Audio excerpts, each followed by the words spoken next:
Come on. No, I'm with Peck on this one. Doesn't Yarno. matter. Fuck Yarno, them. more like it. They should be licking our balls. All right, so a couple things. So you've seen like the lineup here. I'll push this forward in case no one has it up. But down in the basement, there's been a lineup of people kind of taking the bets here. Let me get Peck back on the map. I was doing some things earlier. There's a lineup of people signing up, paying their entrance fees. A lot of them just kind of look like just, your whatever scrubs, just drunks, barbaric thug types looking to trying to make some coin, essentially. And because of the large turnout, they've sort of described this opening battle to be a Royal Rumble scenario, where like everyone except the reigning champion has to go in. And it doesn't matter how you get there, but the last 7 men standing are going up onto the bracket called the Brawl board. A Brawl board. But also, what time of day is it right now? It is evening, I believe, early evening. Like 6 Correct o'clock? me if I'm wrong. I forget where we left off, but I imagine this was like kind of, yeah, you can imagine like dinner drinking time in the evening is when this is supposed to start. Kind of like in the sign-up stages right now. Let's say 6:30. Oh, all right. 6:30. Yep. So much like you see here on the Brawl board, there's going to be tokens for everyone on like the little thing here. So there'll be it's a 2-sided bracket. But the 7 remaining people after the Rumble will be going up on the board. They'll be drawn randomly. But with all the shit talking between Peck and his people and the Demon Shield, you kind of heard him whisper something to the Bookkeeper about, well, he tried to whisper, but kind of implying that it's like, no matter how you do the draw, I want to be on the opposite side of that little pirate. Shit. And the Bookkeeper kind of gave him a little wink and a nod, Yeah, no problem. So none of this has started yet, and Peck has to beat like 3 other people. Yeah, they've just been going through, like, if you've ever been to a convention before, the madness of everyone just trying to get their badges, get signed up, that's what we're looking at here. You got a bunch of, but they're all drunk already in the underbelly of this seedy tavern, which is clearly partly owned or run by these people related to Peck, with the Bookkeeper and such. Are signups done right now? Yeah, they're pretty much, well, they're wrapping up right now. There's a few people left in line.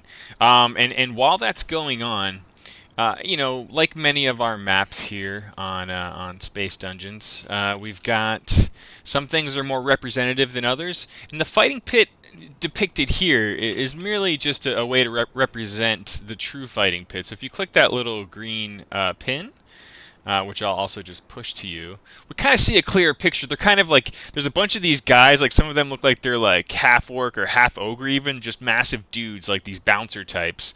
And they're just going to the center of the pit. And they're kind of lifting and pulling this huge heavy metal grate and taking it out from the center of the pit. One of them goes over to the wall where there's this like strange, almost like gnomish contraption. He's like, all right, you sure it's gonna run right this time?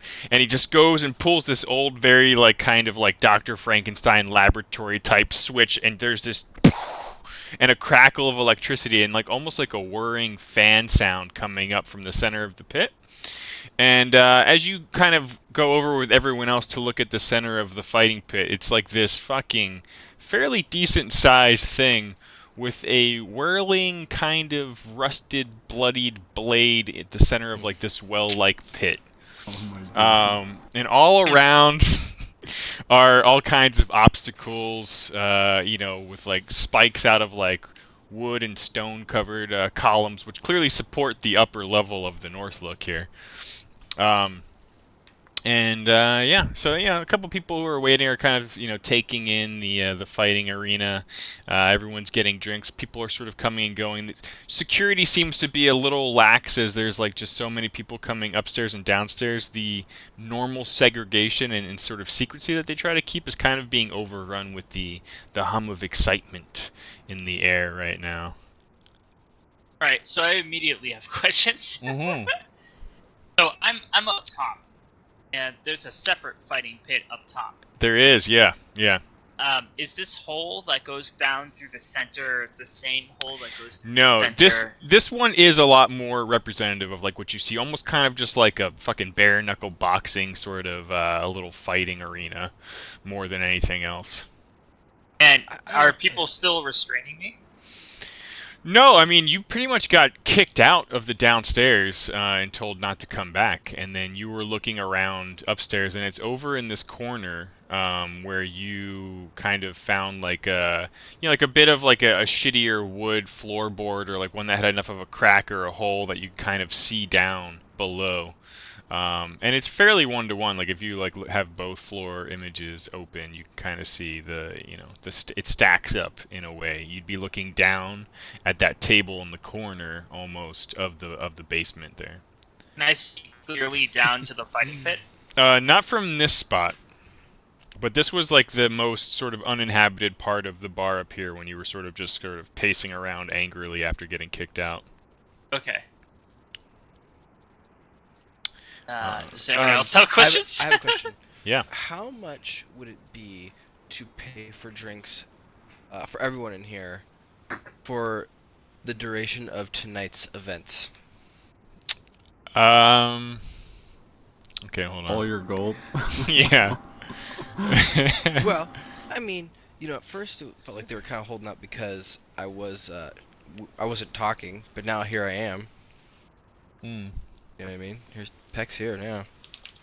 I'm updating your sheet to just be all gold, so I'm just kind of rounding it up. So, Yep. it would probably cost you somewhere in the neighborhood of, for everyone down here. Mhm. God, I gotta say, probably about, with what they charge here that you've seen, is probably going to be in the neighborhood of 100-ish gold. But it's kind of like one of those situations where you've got like an open bar at a wedding and you get the bill at the end. Mhm. You can estimate, but you never really know. Okay. Yep. Fair deal. Yeah. I don't remember if we subtracted out your entrance fees into the thing. Let's Which say was another 100. I know that we Yeah. entered. Well, I know Peck did. Yep. Yeah. I threw money down on the table, which should have been Alright, subtracted, but I got Yeah, I dragged see. out. Okay. Yeah, I took Oh, your entrance fee off there, Peck. No, Ace, I took your money off. Yeah, you're down to Okay. 100 gold after putting a really large bet in. Okay, perfect. Peck's gonna win. I don't give a fuck. One way or the other. Okay, I'm trying to think of. All right. So can Ace Yeah. look around the floorboards and see if she can see through the floor to get a good view of the place down, the Yeah. fighting pit downstairs? Yeah, you can take a little time to do that. I see this. Sorry. Yeah, I was just gonna check in on Brugark and Pounder. What are you guys up to? Well, Brugark, would you want a bottle of wine, perhaps? Yes. More like a tankard. A whole bottle, Palandor. I like Let's to do start it. slow. I feel like I'm being taunted by some evil... Well, Ace Ace isn't here. cackles above. I'm going to help you with that. Yes. Okay, let's order another fantastically delicious round Delicious. for us. Okay. You guys, are you waiting for a serving wench to come by, or are you kind of getting up and going upstairs yourself? You notice that all the food and drink comes from upstairs, the kitchen and the bar up there. Yeah, Balindor's gonna get up and mosey his way up to the top. But just, I still have my detect magic shit going on. You do, yeah. And the idea here is I want to see if there's anybody who can detect magic themselves. Like if we were to perhaps aid our little fellow man there, would there be anybody who could tell that we actually aided Peck? That's the intention. I mean, at the moment, you haven't really noticed anyone. You begin to head upstairs, and you can't help but hear like the smash of like a fist just pounding into the wooden table, and the jingle of coins almost spilling over. And as you turn and look back, you see this woman just with her fist slammed down, just glaring into the bookkeeper's eyes, and he kind of like just cocks a grin. It's like, okay, okay, you can enter. We'll take a few more entrants. Who gives a shit? And you see this woman, and for the sake of simplicity, let's say that all of you only see the woman, and that'll make sense in a second here. Okay. Brugard. Shit, I like her armor. Hey, that's awesome. I remember this art. Yeah, I remember that too. Reuse and repurpose, baby. yeah. Everyone, all of you see only a barbarian woman with her fist slammed down the table. Brugard, you, however, see her and this massive fucking bear that almost resembles a form of herself, like, you know, obviously like between the tattoos and just some of the features in the eyes. You see this phantom bear just trailing behind her. And there's something, it's like it's moving through things. It's just there. It's just part of her persona as you look at her. And you're kind of like scanning the room, and you can tell that no one else sees this giant fucking bear.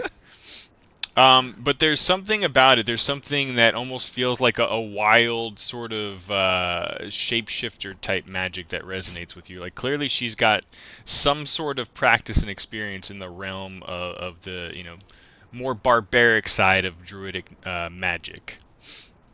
Dude, Peck just kind of starts laughing to himself because now he's just like, dude, this is just too goddamn ridiculous. What have I signed up for?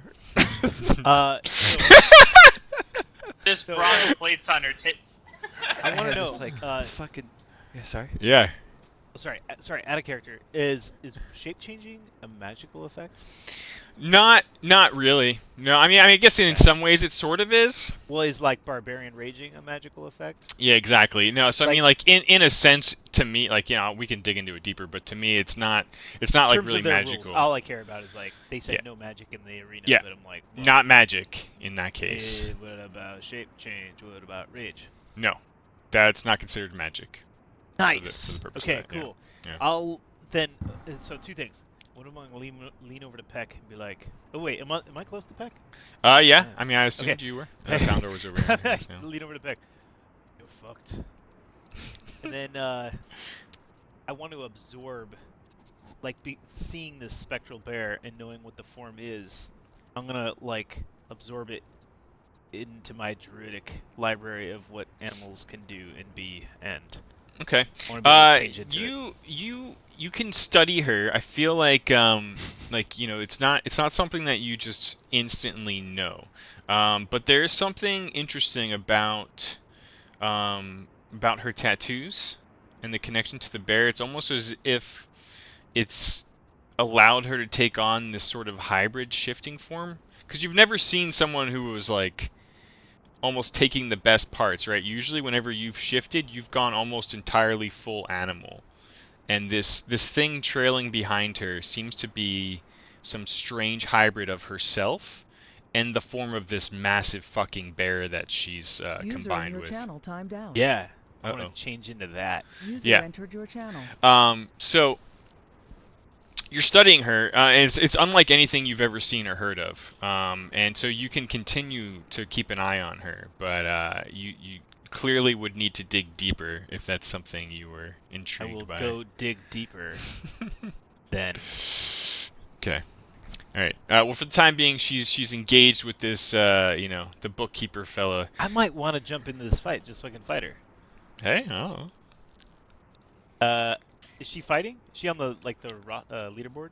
No. So I mean, basically, like what I was saying earlier, there's been like a line of people just kind of wrapping around the table, waiting to sign up for this thing. She's in that line? And she's like the last person in line. Her and like one other guy are like still trying to sign up, and the bookkeeper was trying to not hear it, and that's why she slammed the table. And he's like, shit. okay, fuck it, like, yeah, just sign up. All right, I'm gonna sign up. Okay. Do you have the funds? Because I don't think you do. What? Wait. How much gold is it? 100 gold. I've got 10 silver pieces. No. You have 10 Yeah, gold. You Wait, got wait, 10. I have 10 gold? Yeah. I have 10 gold? Yeah. You're fucked, sir. I mean, you can phone Who a else friend has if you gold? want. Use. Hey, who else has gold? Ace vibrates. Palindor, do you have any gold? I want to fight the most Whoa. beautiful woman I've ever seen. Oh, I mean, yeah, I have some gold, but Sweet, give me I 100 mean- gold. what's in it for me, bud? I will owe you Damn, Paladin's 100 gold. Ah, cool. And then Uh, maybe, maybe a favor. Let's say that. And I mean, Hey, you know, guys. for the record, What's going on over here? in terms of what your characters all know, in your times since going way back to Wave Echo Cave, Brugark has never taken any coin or plunder.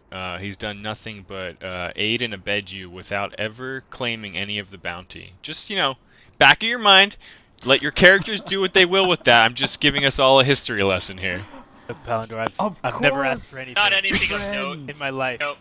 Brugark. I don't go for worldly possessions. You know me. But You don't Brugark. even, you and don't then even and know then, this and then guy. I aim his head over to what's her face? Yeah, you hear Barbaric her. And I say, come on, help me out. Brugark, consider this your spoils of war. Here, and Palindor dishes out 100 gold pieces. Whoa. All right. Wow. Bitch. Eternal You could gratitude, buy my the friend. entire town with that. There you go.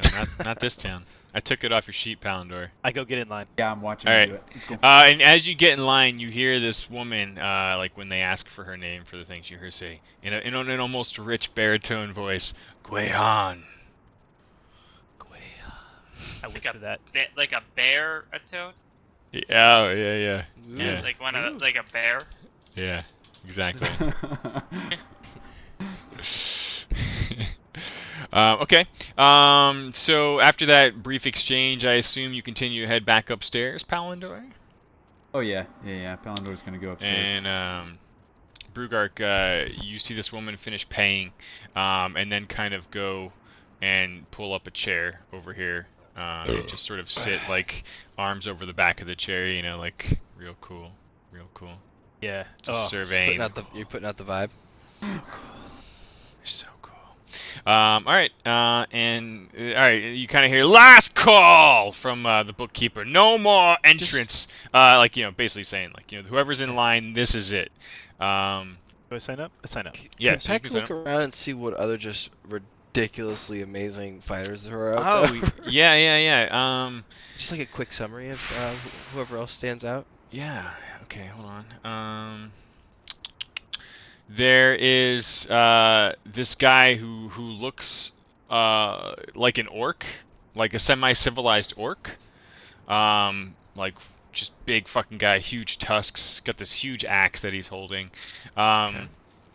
You like see a guy who looks kind of, you can't tell if he's like a ruffian or just like your your everyday brigand, or maybe that's just his ruse. But he's got two black eyes, as if he's no stranger to Wait. this. Are you saying black guys or black Black eyeballs? eyes. Yeah. Gotcha. You see another fellow who just looks like a real shifty guy. Like he's really just sort of walking around, like sort of posting up on each corner of the room, kind of checking people out. Like at one point you almost feel like you saw him like reaching out to like mess with some of the ties on someone's armor or boots. Like he's clearly acting a bit suspicious. But you saw him in the sign-up line. There is another guy who looks like he has ogre blood in him, who is quite large. Like if his token was on the board, it would be larger than the demon shields. Oh, that's good. Guehan, who we just were introduced to. And then there's this very large hooded figure kind of just resting on like a halberd in the corner, who you saw sign up, just real like fucking. Oh, You can't yeah. tell what he is, but he like his skin almost looks blue and dark and gray in areas, and Uh-huh. he's just resting on the haft of this halberd in the corner, over. On the far bottom left of the map, like looking down on the fighting pit, just watching as they sort of prepare it in all of its little fun bits. And you really can't tell what other than like he's just got the form of like a massive football player, but he looks to be about, I don't know, 7 to 8 feet tall, but it's got like a little bit of a hunch to him. I feel like you're missing one very important big name fighter out there. Oh, who's that? Oh, Captain Peck, the Yeah. the colorful brimmed hat, gun wielding, swift pirate looking fella that's ducking and tumbling from end to end of the. Yeah, that's the guy. I've heard of him. Oh, and of course, whom we met last week, still resting on just this massive demon shield, where these empty eye sockets and this sort of gaping clawed mouth, with the horn just kind of looks out at you from the shield. You can't even see his large form most of the time because he's just sort of standing behind the shield, resting on it, like Look at that mustache. looking at you all pitifully. God damn those pecs. All right.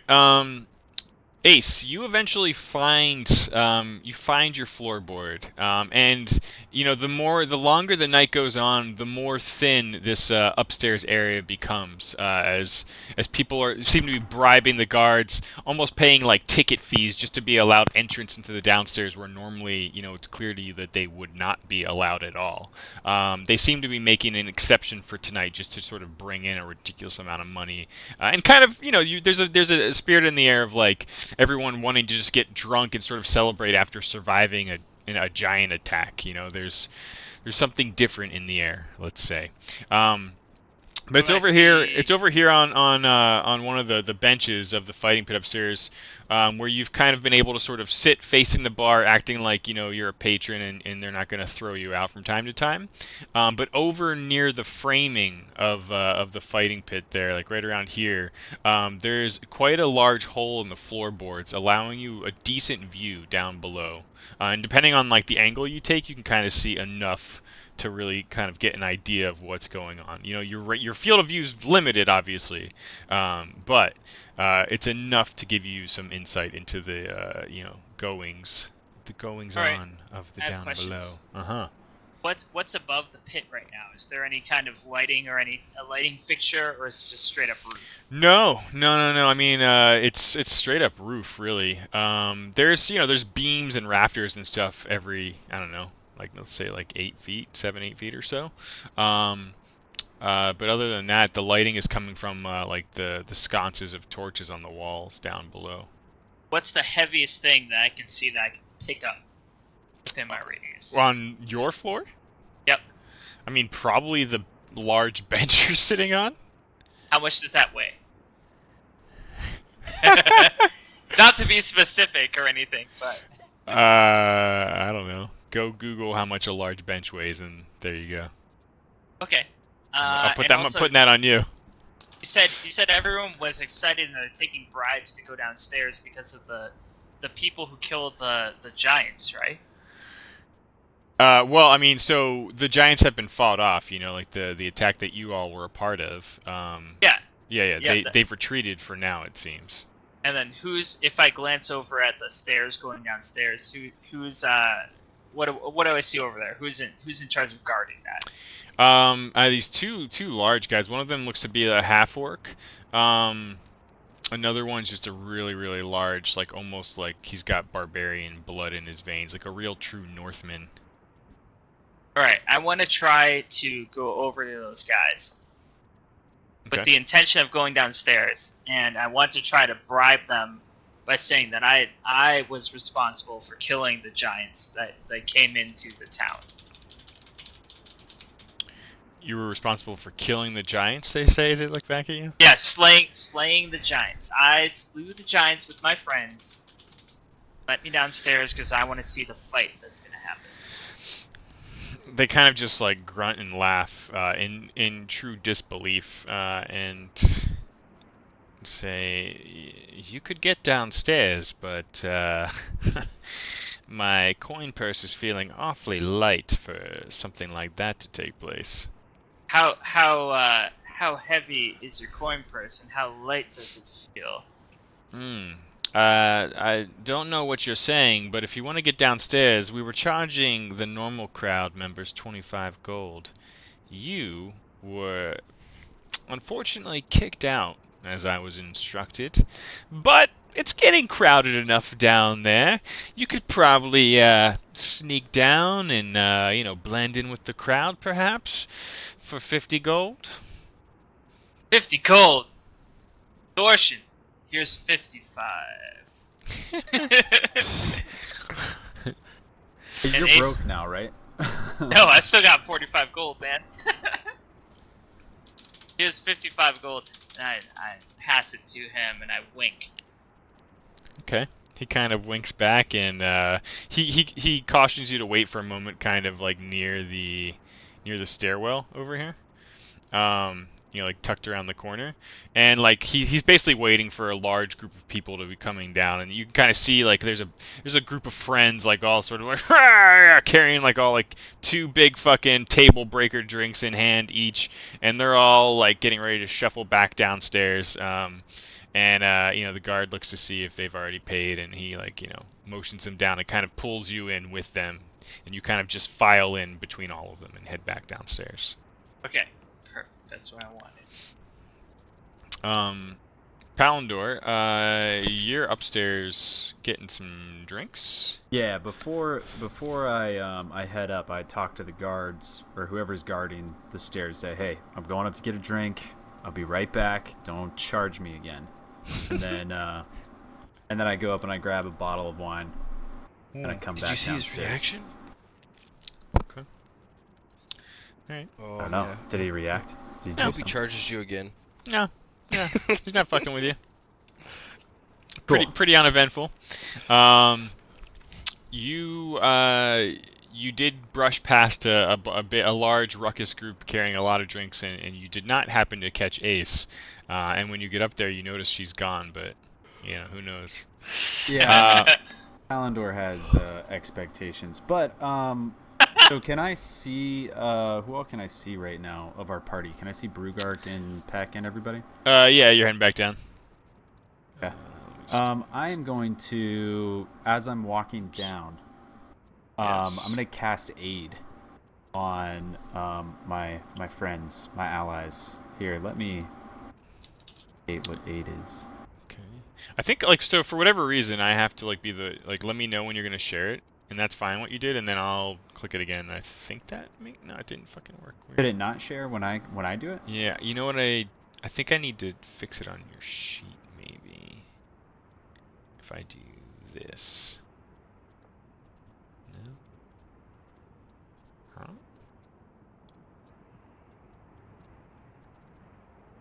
Oh, I'm stupid. There we go. Yeah, there we go. Okay. So the first time you try to share it, I might have to unlock it or something, and then eventually. Oh, that's weird. Yeah. Yeah, okay. It just gives 5 hit points and increases your maximum for 8 hours.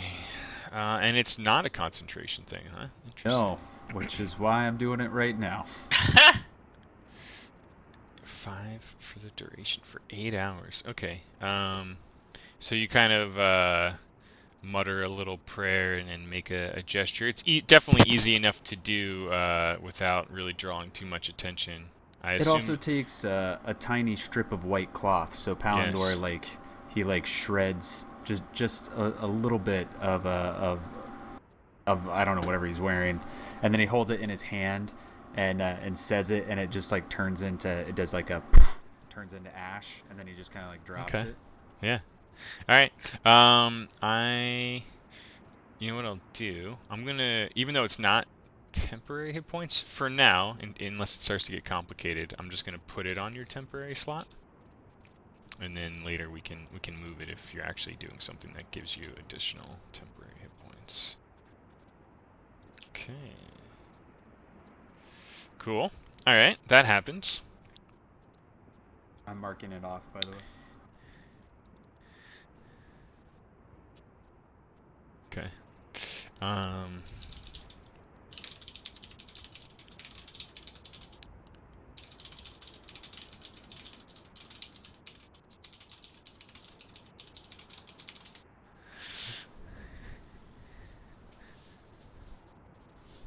Okay. So everyone's back downstairs. It feels like they're getting ready for the Royal Rumble. We can fast track to it, but essentially it feels like it's going to be in about a half hour. Talk amongst yourselves while I get some more coffee. Oh, that sounds awesome. Oh shit! Guys, before I fight, I want Pike to give.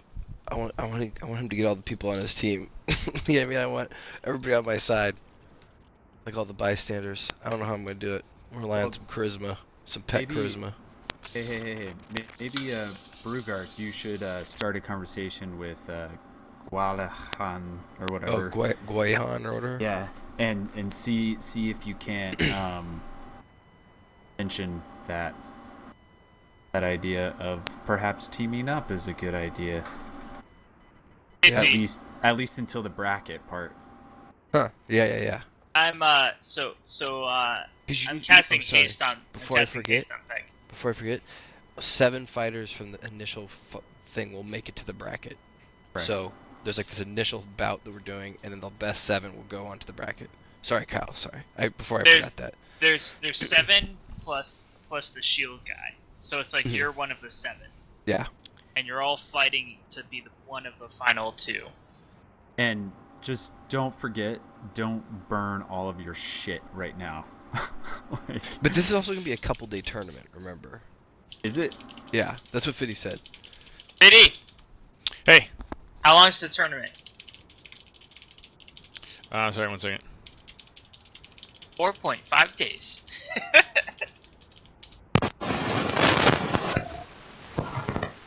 Because remember, we found out last time, and we're like, oh, thank God.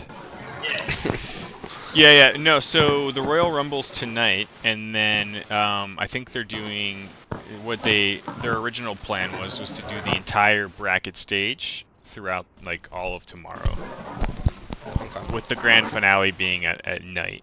Okay. What does the Royal Rumble? Everyone's not fighting. So that's really where we can't this tomorrow, or whatever, if we make it to the bracket fight. Whoa. Kyle, your mic's going crazy. It's funny, I kind of hear Kyle. Yeah, but it also sounds like he's fighting off demons. Shit. It's like, "Row, row, How about But this? really far away. row, row, row, row." You sound like it's a different mic, like really far away even. Here, this is. This. Mm-mm. I'm sorry. Mm-mm. You didn't change proximity. Whoops. Ignore that. Alright, let me Business. read. Wait, Brubuck, what did you say?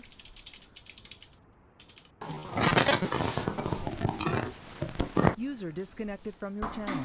Whoa.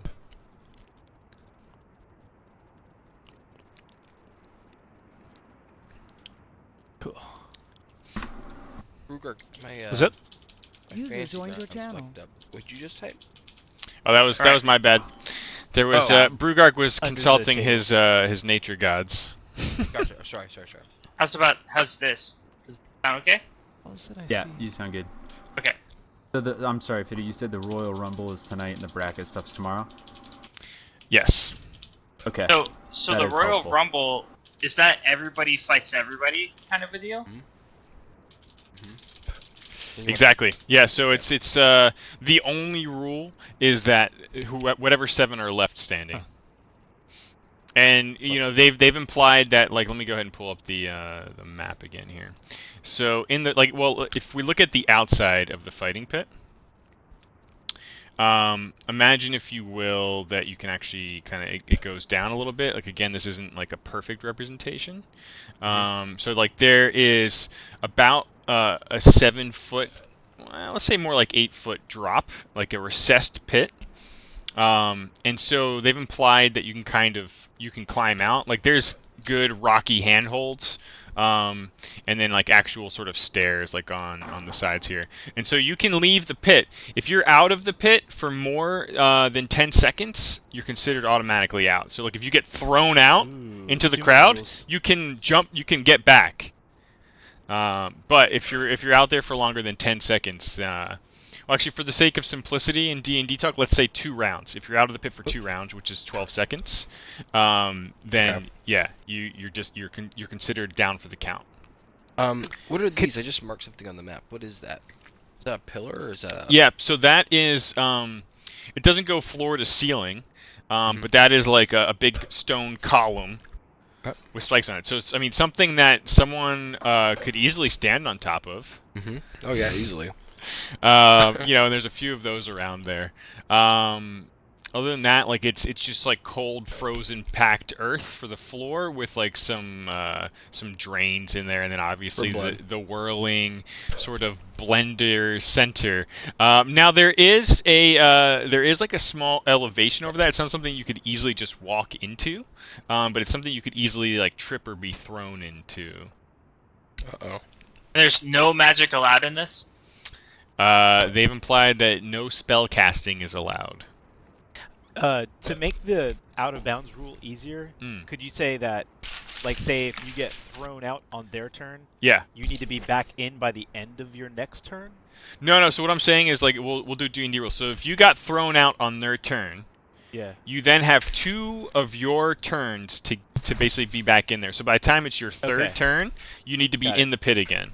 Like, so by the end of your second turn, you should be back in. Exactly. Yeah. Okay. So if you leave on your turn, you just need to be in by the end of your next turn. Correct. That would be a Okay. very creative but fair interpretation of the rules. I'm just trying to make it mechanically right, where it's not Yeah, like 2 no, rounds. that's- Like, wait, when do they start? When do they end? That's But- it. That's it. Yeah. And so, whatever 7 people are left, conscious, I can't fucking talk. They're alive and standing in the pit at the end. Cool.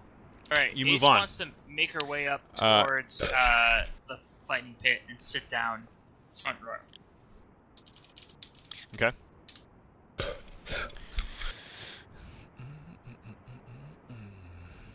just gonna keep both maps open. Actually, if I get anyone who's like ringside, I'll just put you all on this map. Is there a hotkey to just like reply to a whisper? I don't know if /R works, but you can. Bam, you you can can. whisper. The right click. You thing. can right click on the portrait and whisper, but I don't know. Yeah. Oh yeah, /R works. And then if you hit up, you can also do like previous commands Nice. with /R. Cool. Thank you. Perfect. Okay.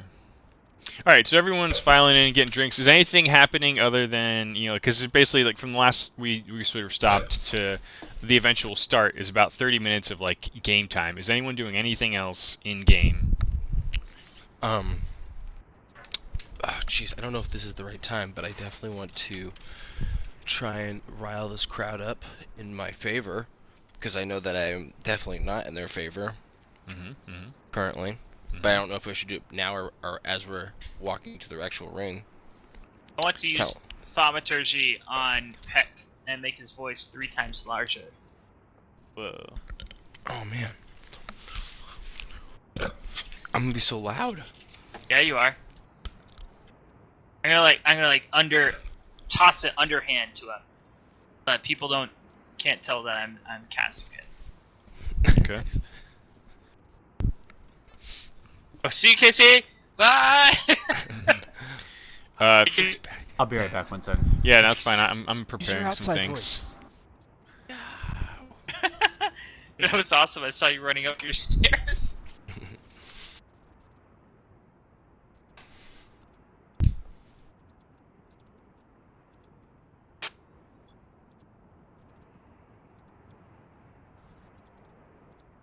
Probably look at my skills.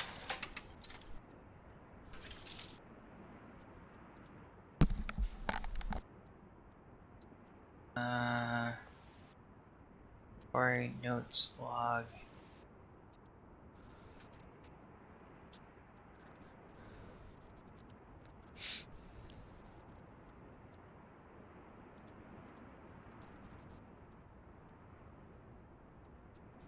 Wisdom.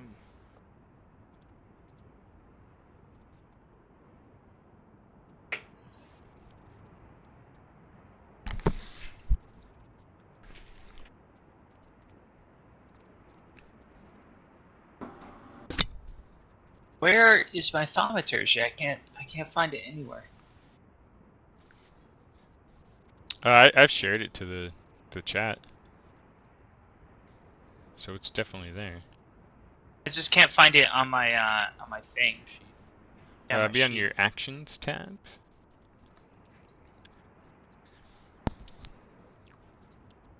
Okay.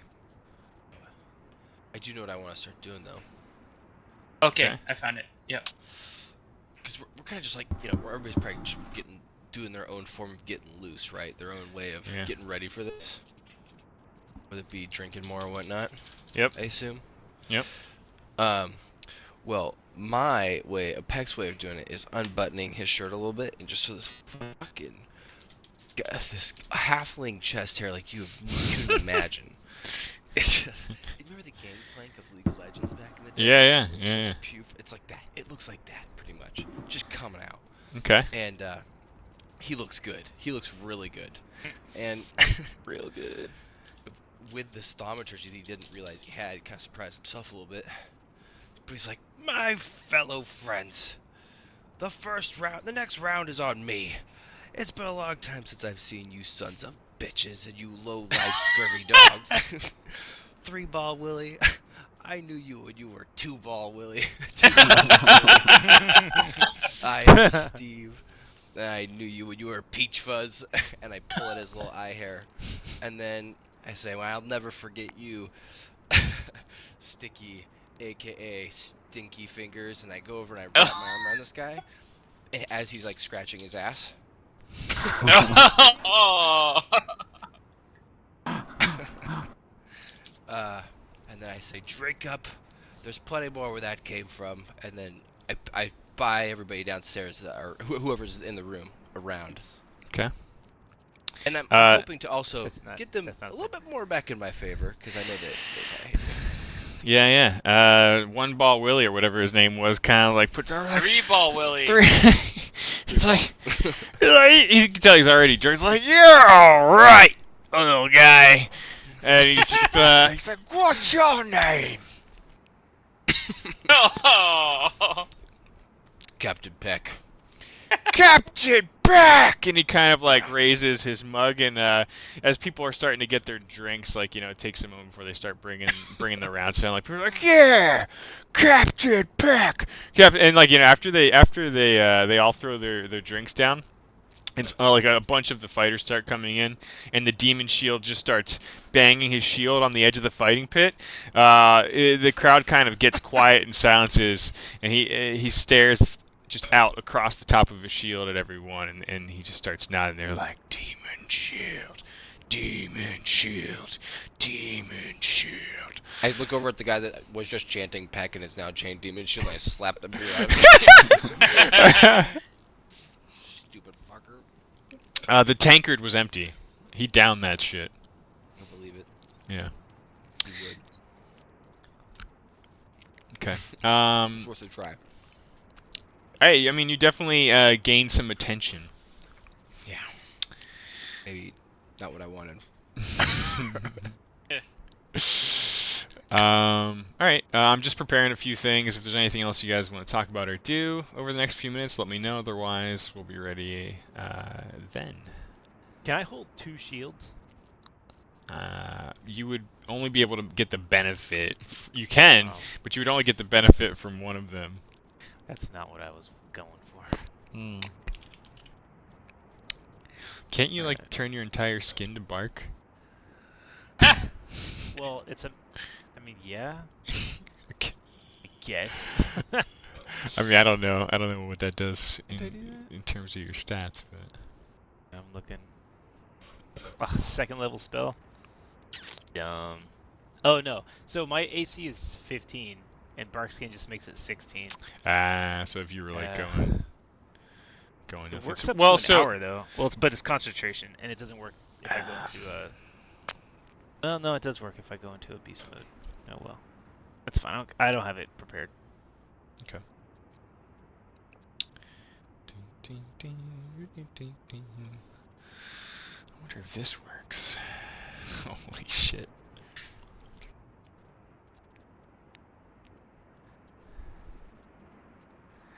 Alright. I'm just gonna put you guys in the pit just so I know that you're participating. You can. Brugok, Oh, Yeah. awesome. Wait, Uh, Burgark's in? Yeah. Hmm? I'm Oh, fighting. What's her name? Brugok, Wayhan. where's Grim Talon? Friend. I'm leaving him with you, and then I give him my backpack. Telling it. Okay, I have several questions, but he like turns around and starts walking away. No, Brugok, I have several questions. It's fine. You have this. Oh, Where's Ace right now? I thought that's you a were lot of watching. people. You were watching near the pit side there. I Yeah, kind of Where am I on the sorry. map? I walk up to Brugark and I say, Brugark, we're gonna need to work together on this one, buddy. Yeah. We got this. You and me. Bert the cheater. Let's start with him.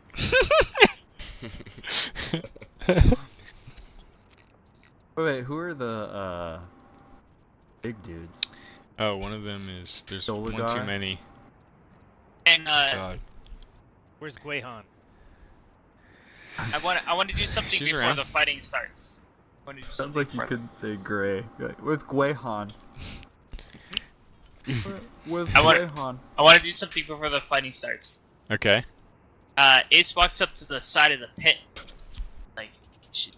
she calls over and she's like, hey Peck, trying to get Look up. Peck's attention.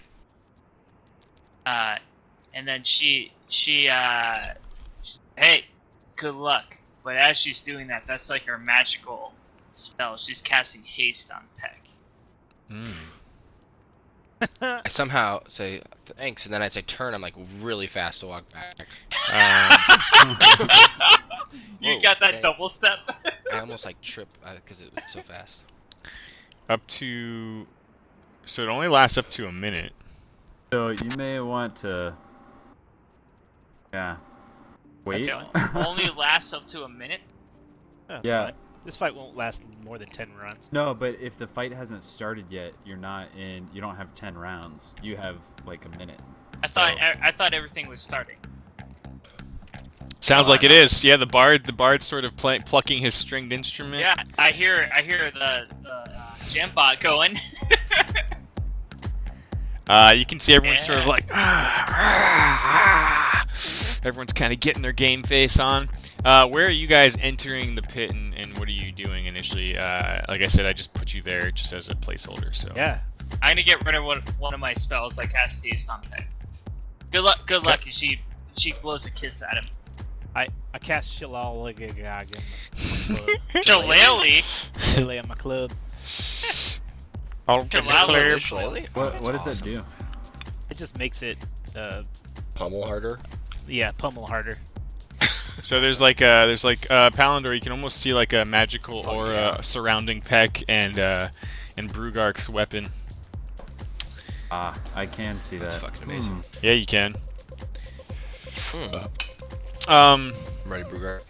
Demon Shield just stands over the edge of the pit, just watching in attendance, along with obviously the large crowd and the bookkeeper who's just sitting back at his table, kind of keeping his eye on some of the doors that go into the back corridors down here, but every so often looking back to the fighting pit. He almost seems disinterested. He's putting on a front. Hmm. Whatever. I've dealt with hundreds of assholes like that. All right. Alright, let's do it. Everyone ready? Yep. Cool. There is the bookkeeper kind of gets up and walks over. Just sort of pushes his way through the sea of people to the edge.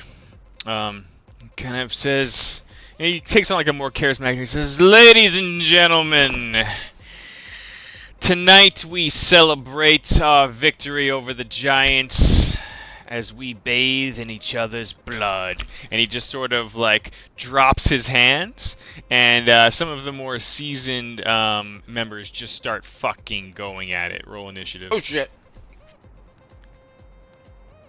Question: is G and A, are they actually in this? Yeah, they are. They just don't have art. That's off-duty Okay, guard cool. and holy fella.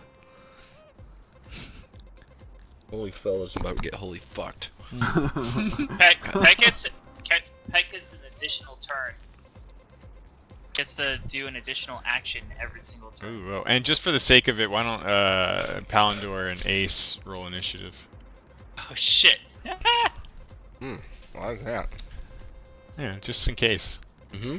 I'm looking for initiative. I don't know how to do that on this right The now. niche. Go to your Where's it main go? tab. It's like the Yeah. center next to your AC Middle. shield thing. You can Oh, double and click or click and drag it off onto the Gotcha, chat. there you go. Oh, that's not good. You can pound it. Alright. Roll it off. Make him roll off, dude. They're both Oh. at 7. Who's that 7? Who's gonna go first? Oh, yeah. Oh, well, there's a natural, but Yeah, one's got a plus. A It's alright. natural 7. It's alright. Is Yeah, Guehon Spectral Bear still it exists is. behind her? Yes. It is, yeah. Lean on Peck. Peck, tell him. Yeah. Where are you entering the fighting pit? I'm by Brugark's side right now. Yeah, we're right there. Okay. Okay. Okay. You have the floor is yours. You can see everyone Oh, yeah. sort of like people around each other have kind of like started charging at each other. Yeah. No one's like really charged at you and Brugark. They weren't aware that you were together, presumably. Mhm. But to them it looks like the two of you were already engaging. Nice! Brugark, maybe we can just do this the whole time. Just a late fight the whole time. Dude, shoot out from under his arm as he's like swinging at you. Shoot out like from underneath it and hit the guy behind him. Oh. Okay, so what's this off-duty guard doing? What's he ways you face him? He looks like he was kind of almost mesmerized by the twirling blades over this like very low stone wall in the center of the pit. He's kind of like just scanning to his left and right, looking at the two of you and looking to the massive fucking ogreish looking guys up on the north there. Oh, Holy shit. Stoltegar the Great? Who the fuck is that? What? Run?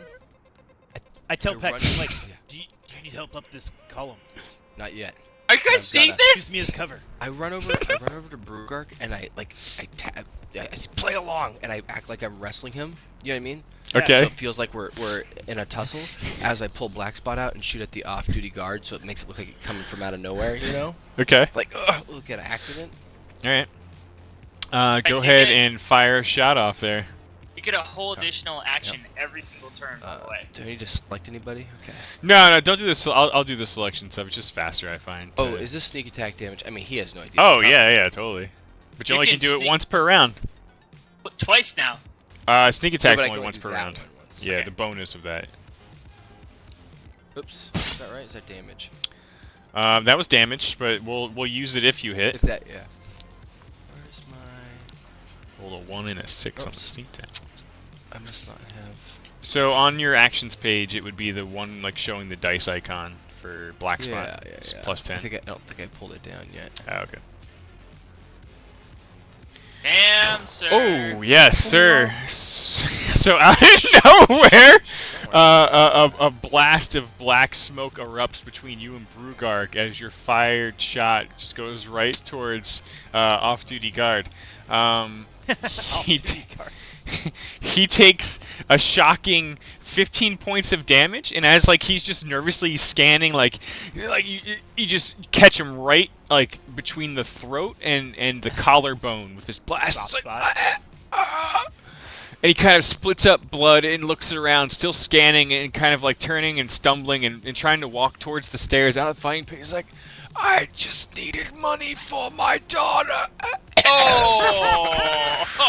And he just Don't worry about it, Brugark. slumps down, bleeding out on the stairs out of the arena. Did Palandor hear that? Palandor's watching this whole thing. Palandor is gonna do things.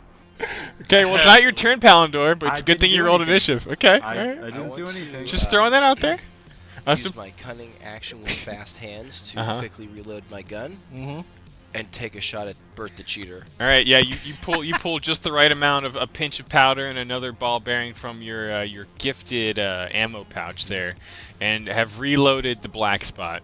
While still wrestling, while still play wrestling. Uh-huh. Sorry, and what was your target again? Bert Jesus. the Cheater, this is south.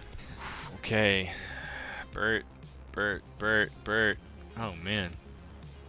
Bottom right. He has been studying you two. You can kind of see him like squint and smirk in your direction just Wait, as he sees the second. Before you say that, so there's weirdness that needs to happen because I can now add +3 to 4 to people's rolls. Okay, go They're on. saving, right? So I need to see what people roll, so I can change the tides of what they roll. Are you talking about your bend luck ability? Yeah, that's the one. Okay, so just in the interest of sharing here, out of game mode, Which bend feels luck. really weird. I feel weird doing this, but Ability checker signal. You can use your reaction and spend 2 sorcery points and apply the number rolled. Okay, so you can use that as a bonus or a penalty to their roll. So basically, you have to tell me you're doing this before I've ruled the outcome. so that's the awesome part. It says I can do it after. You can do so after the creature rolls, but before any effect of the roll occur. Yeah. Hold on. Basically, I can be like, hey, I want to change this. I feel like it's the same as a lot of the other sort of abilities that do this, because it says you can do so after they roll, but it has to be before the effects occur. So it can't be like, oh, Peck takes 20 damage, and then you're like, oh, wait, I want to bend the luck. You have to decide that They have to if they roll. hit or if they're. So how do you want to word this so we can do it in the future? Let's Basically, you roll, let's do right? that. Yeah. So if I say Peck roll to dodge the fireball, and he rolls, you can see what his roll is. His And then roll. jump him? And then decide if you want to jump in. It's kind of like a gamble. Like if he rolled like a 15, like had a 15 total, and you're like, shit, I don't know if it's going to be good enough. You have to decide if you want to risk using this ability. I get to see the rolls before. You get to though, see right? the rolls, but you don't get to know whether or not those rolls would have been good enough. Okay, can I see the rolls for what just happened? Well, so Peck fires and gets a 20 total to shoot this guy. Okay, I'm fine. Or no, 17 total. 17. I'm fine. 17's Okay. fine. Yeah. All right. So going They forward, didn't that's start how good. we'll handle it. Okay. So again, Bert the Cheater, this guy he was the one who was sort of casing, like every person here, seems to be on to the idea that the two of you know each other. Like he's well aware of that. And he was watching you pretty closely, but you moved so quickly that he did not see the shot coming. So it's almost like he was anticipating it, but like you just clipped part of his shoulder. Roll damage. Biddy, there's someone behind you. Look out. I'm getting. Oh my god. Okay. Yeah. So he takes 10 points of damage. Out of there. She's in your room. There's an assassin doing a sneak attack behind me. She's doing your laundry. I didn't see her coming at all. She's Oh, a sneaky. no. She's a sneaky elf. All right, Bert the Cheater. Sorry, I kind of was doing a mirrored action there. Like he was going this way behind this pillar almost, and ducks out of the way. And you can kind of hear like a laugh as this thuggish-looking guy, very similar to some of the Zentarm folk you saw back in Phandalin. Clearly a member based on his garb and the fact that he's got this like snake wound around his arm, like some of those other guys did. Maybe So the show peck thing. pictures. Yes. Not to be a stickler, he gets a whole other action. Yes. So, no, you have your normal thing. Oh no, he used it. He doesn't have extra attack like some of these other guys. But he has haste, right? He has haste, which is what just allowed him to have 2 attacks, like Second shot. Palandor does. Correct. Yeah. Okay. Thank you. Mm. And your AC has +2. Please help me remember that when he's about to get hit. At Ace at that shot. Wait, he has +2 to his AC. It says until the spell ends, his speed is doubled, which so you can move twice as far. He's got +2 AC. You get advantage on dexterity saving throws, and you gain an additional action on every turn. Jeez, like fucking Be haste. Haste, man. Yeah, Going all the way back to Final Fantasy days, it's still broken. yeah. I would That's love why those. I chose it. Hey, store. Okay. And let me do. Make haste. What? What is this jam bot? Everyone's killing each other and having fun. Yeah. Are they having so much fun? Oh, they're having Alright. fun. So we've worked out a few things here. Brugark, you saw this guy. Clearly is on to you, but no one else has really taken interest in the two of you. What are you doing? No one cares. Who's this guy? He just popped up. Who? Oh, that was the one of the guys down below that you saw. Okay. Yeah, with the little dragon. Okay. Shit Yeah, bot. I'm gonna play along with Okay. Peck. Yeah. Let's do that. Use me as cover. Okay. And is Bertha Cheater still alive? Oh yeah. Oh, I just I just grazed him. hey, follow me. And then I go over and then beat Bertha Cheater into the ground. Okay. Hey, sorry, Peck, you didn't imply that you were moving at all. Are you standing there? I was just wrestling with Brugark. Yeah. Yeah. Okay, but but at the end of your turn, like basically you have to decide if you're gonna use any of your move actions at all, or just hold your ground. And can he decide to move with Brugark if Brugark is moving? Sure. All right, so you two you move together. He was my I dance could say partner. like, Okay. I'm gonna go for that guy. And then yeah. All right, so you're Shuffling around. okay. So is that 40. fine? Yeah, Is that fine on that for you? exactly. Okay, Yeah, great. yeah. And I say, use cover. Okay. Cool. And then club. Oh, Jesus. Dude, That Okay. guy's dead. Oh. Uh, were you trying to hit me? Wait, do you get more it's damage? Bert. Oh no, that's 1d8. Yeah. Brugark, No, that's it. we, like, All right. duck, and then Bert the like- Cheater seems to be pretty light on his feet. Like again, you just very barely graze him. Oh, so I didn't hit him? You hit him, but you Okay, grazed yeah. him for only 6 Cool. points of damage. So close. Come on. Did he get out of there? Anything else for you, Brugark? No, that's it. I just go up and whack him. Okay. Back him off. Yeah. Off.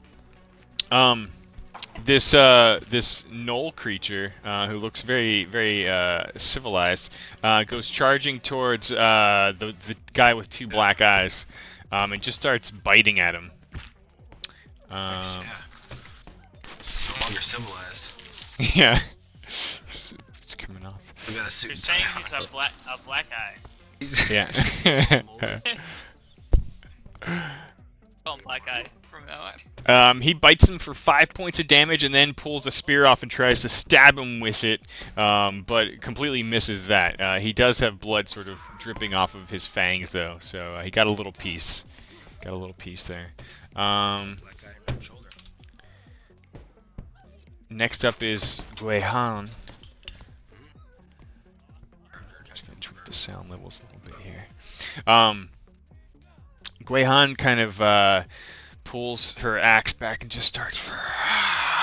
And Brugar, you can't see her right now, but you can kind of see the top of the spectral bear behind her, and it's sort of mimicking what she does. She goes charging at this this elven-looking scout near the edge of the fighting pit, and she just like recklessly swings her axe right at the elf. Rolls a natural 20. Damn right she does. Oh no. In one fell swoop, she just cuts right through the taut bowstring, and there's this loud snapping sound, and like the recoil on the bow and the ferocity of Guehan's attack just cleaves right into the elf's chest, and she goes falling backwards down into the pit, and there is a disgusting gurgling sound as she is just chewed up alive, and just these Ace screams. cheers. Ace stands up and cheers. Woo! I nudge Peck. I'm in love. And Guehan just like swoops through and just the tribe of the bear. like just fucking like Wait. she's wait, like roiding out. Yeah. This plays right now. This is playing right fucking now as Pugark sees that. Hmm. Play that. Don't even look. Just click it. Just click as fast as you can.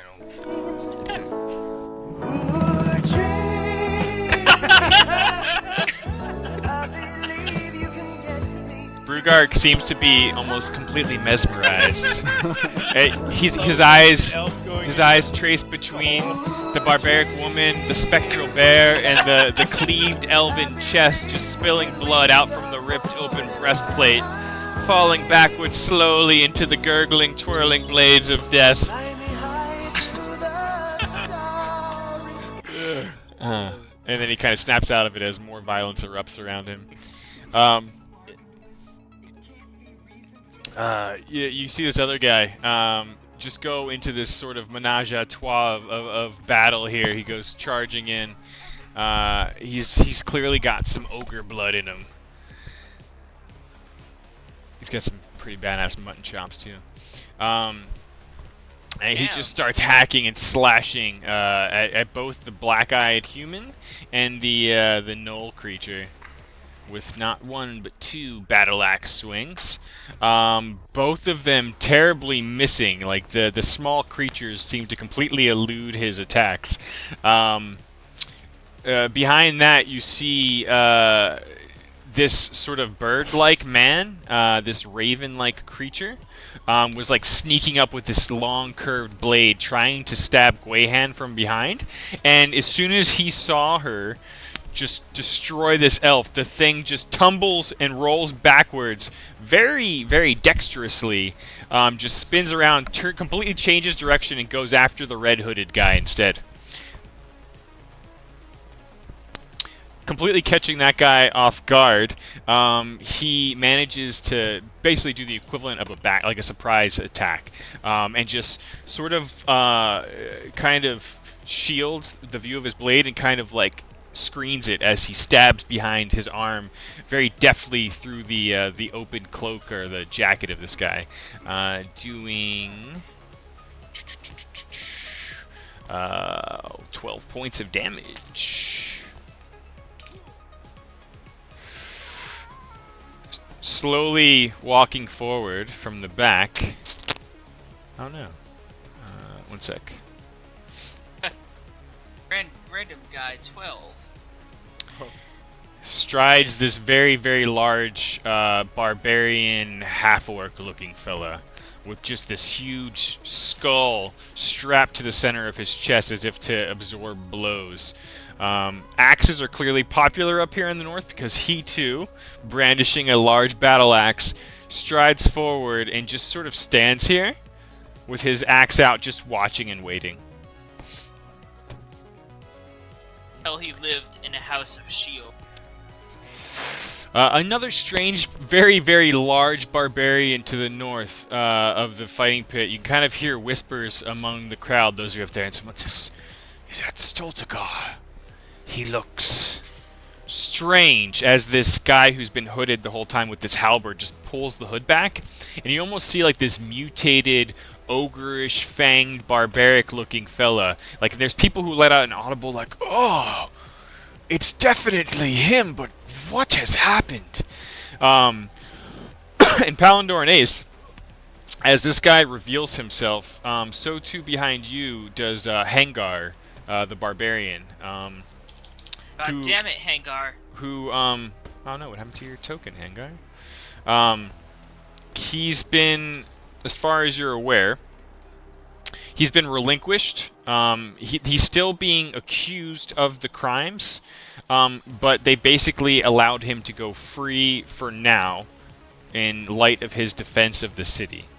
In Palandor, you're aware that in many ways his reputation and his honor are very important things to him, and this, being allowed to walk free is still, he's still sort of imprisoned in his mind, and stands accused and guilty of these crimes, and in the eyes of the people of this place. 1 second, please. Just gonna go and get my little thing here. But he walks up. He walks up behind the lot of you, and he says, "Oops." He says, "Oops. Why can't I drag my token?" I don't know, Hangar. What is the token? Why can you not drag such a thing? What is beyond your ability? There we go. Oops. I fucking love the noises. Right? He looks and just stares, like mouth partially agape and eyes just bulging as he stares at Stoltagar, and he says, "Stoltagar was one of the proudest warriors of our tribe, the tribe of the Elk. He was one of the first ones to go missing." He says, "Everyone else in our camp, they were turned to stone, but many had gone missing before that, believed to be dead. This man, this image of Stoltagar down here," and he's looking at the fucking thing, "looks perverted, almost undead of sorts. There's something very off about him, very tainted." And he kind of looks at you, Paladin, as if to support his thoughts on the matter. I shall let you know momentarily, sir, when it is my turn. What is a turn, precious? Stoltagar is going after this orc-looking fella, who kind of braces with his axe. Fucking axes everywhere. And Stoltagar just swings this huge halberd in a sweeping motion. And you can see this guy getting ready to try to duck. But Stoltagar, being the beast that he is, rolls a natural fucking 20. Which one's Stoltagar? We pop his The, up the for big me. boy. Oh, Big yeah. Yeah, this guy. I minimized all mine though. Yeah. I couldn't figure out which one it was. Oh, dude, yeah. Yeah, he looks a little strange. I don't Whereas like Hangar is describing him as originally being this half-orc. And he looks very off. A ribcage on his halberd. We can see the Orog fella trying to duck the swing, and he just catches it right in the shoulder as he cleaves right into the fucking 21 damage. Oh. Jesus Christ. Fucking Christ. And again, if you look, you have to look kind of closely, but the little colored circle in the bottom corner of a token is sort of like the rough idea of someone's health. And this Orog fella looks like he just almost got cut in half. Like his arm just goes limp immediately, and he switches his axe to his other hand. He's like, "Rah!" And he just backs up against the low 3-foot stone wall around the center of the pit. The bookkeeper watches on, and he's kind of just sort of leaning into it, like almost amused at this point. And Hengar, Demon Shield's just watching. Holy fella who just got stabbed by the Kenku kind of drops back a little bit. And Wait, Holy Fellow's to the north, right? He's right next to Stoltagar. oh yeah, sorry, I'm talking about Hooded Guy. My bad. Oh. Thank you. Holy fella is kind of trying to duck behind one of the pillars. And I'll give my onlookers a Palandor and Ace. Why don't you just roll a perception check for me? I should do that if I can find my skill. Right? Oh no. I'm You're rolling so- like a paladin tonight. Oh, You're so jeez. busy sniffing your wine, Hey, blowing your night off. I'm talking to people. I might even help you if you're nice. If you play my cards right. Yeah. No, but I mean, yeah. I see You- perception, but I cannot roll. On your skills, just double click the little number. Or you're just sitting there drinking, relaxing, like you said. You came here, fucking have a good time and shit. relax. That's not good. Netflix TV. Okay. God. None of you see anything, but you suspect he was doing something a little shady back there. Ace is thrown for a. Alright, sorry. So, Hooded Guy sort of tumbles backwards after getting slashed and stabbed by this guy. Pretty agile himself. And you kind of see him whisper something, and Palandor, you clearly see a silhouette of magic as the Kenku bird creature just sort of freezes in place. Classic. Yeah. I even know what he cast. Mm-hmm. The hooded guy pulls the hood back and then starts brandishing two thin, long blades, as if he means to move in on him. Ace and Palandor, what are you guys doing? Palandor, you're up first, man. I got plans. Well, Palandor, of course, having watched the poor guard, did he? I'm just curious. Did Palandor hear what he said about? Roll another perception check for me. Let's see how much you made out there. All right. Oh yeah, you definitely heard it. I was actually really hoping to roll low, but okay. Palandor goes over to the stairs. I assume these are stairs, right? He's like Yeah, up the stairs. yeah, exactly, yeah.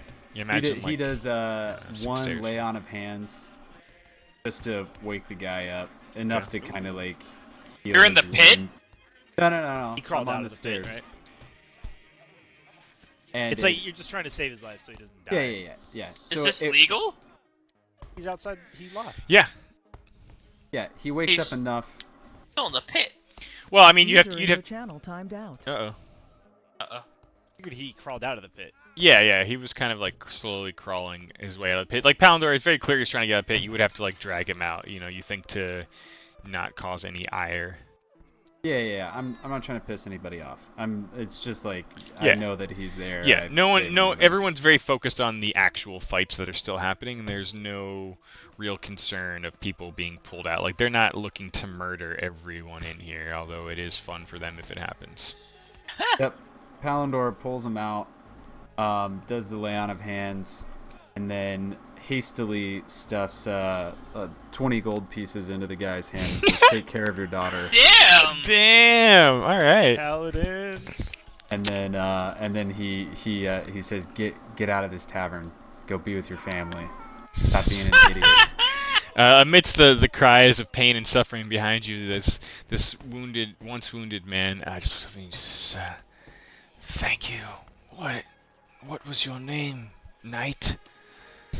I'm Palandor, Give him a son of pamphlet. Palambendor. He puts his hand up to your shoulder and just, "I am forever in your debt, Palandor, son of Palambor," whatever the fuck he said. Palandor. Palabendor.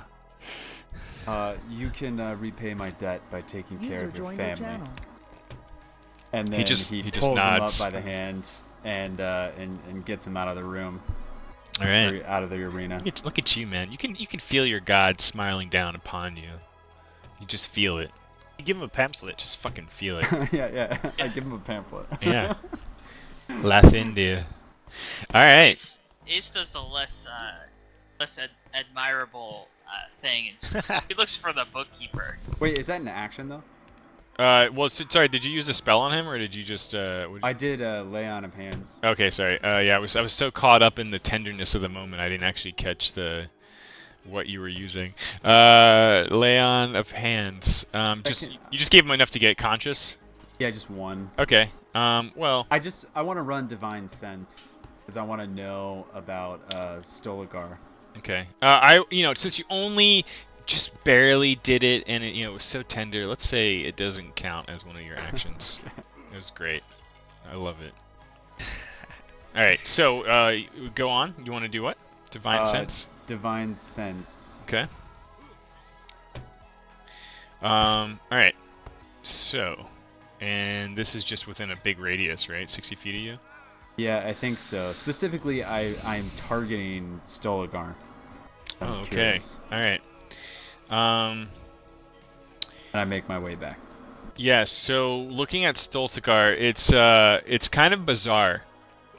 It's almost like he's half and half. Like there is still some semblance of a creature within there, but there is this like almost coat of undead on top of him right now, or inside of him. It's strange. Like there's this weird almost marriage of the two senses watching over you as you study him. Okay. And I tell Ingar. I tell him all of that. He kind of whispers something about Oral, the witch that she is. You can tell in his mind he's looking at this like it's some sort of curse of the Frost Maiden. Okay. At least that's what he believes. Almost like ancient nature magic in an evil sort of way. Is Gotcha. how he describes it. Okay.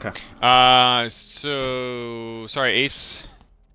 I look for the bookkeeper. Okay, yeah, he's sort of just sort of pacing about over here near the edge, and then occasionally goes back to his table and talks to some of his guards who are watching the money and the stacks of paper over there.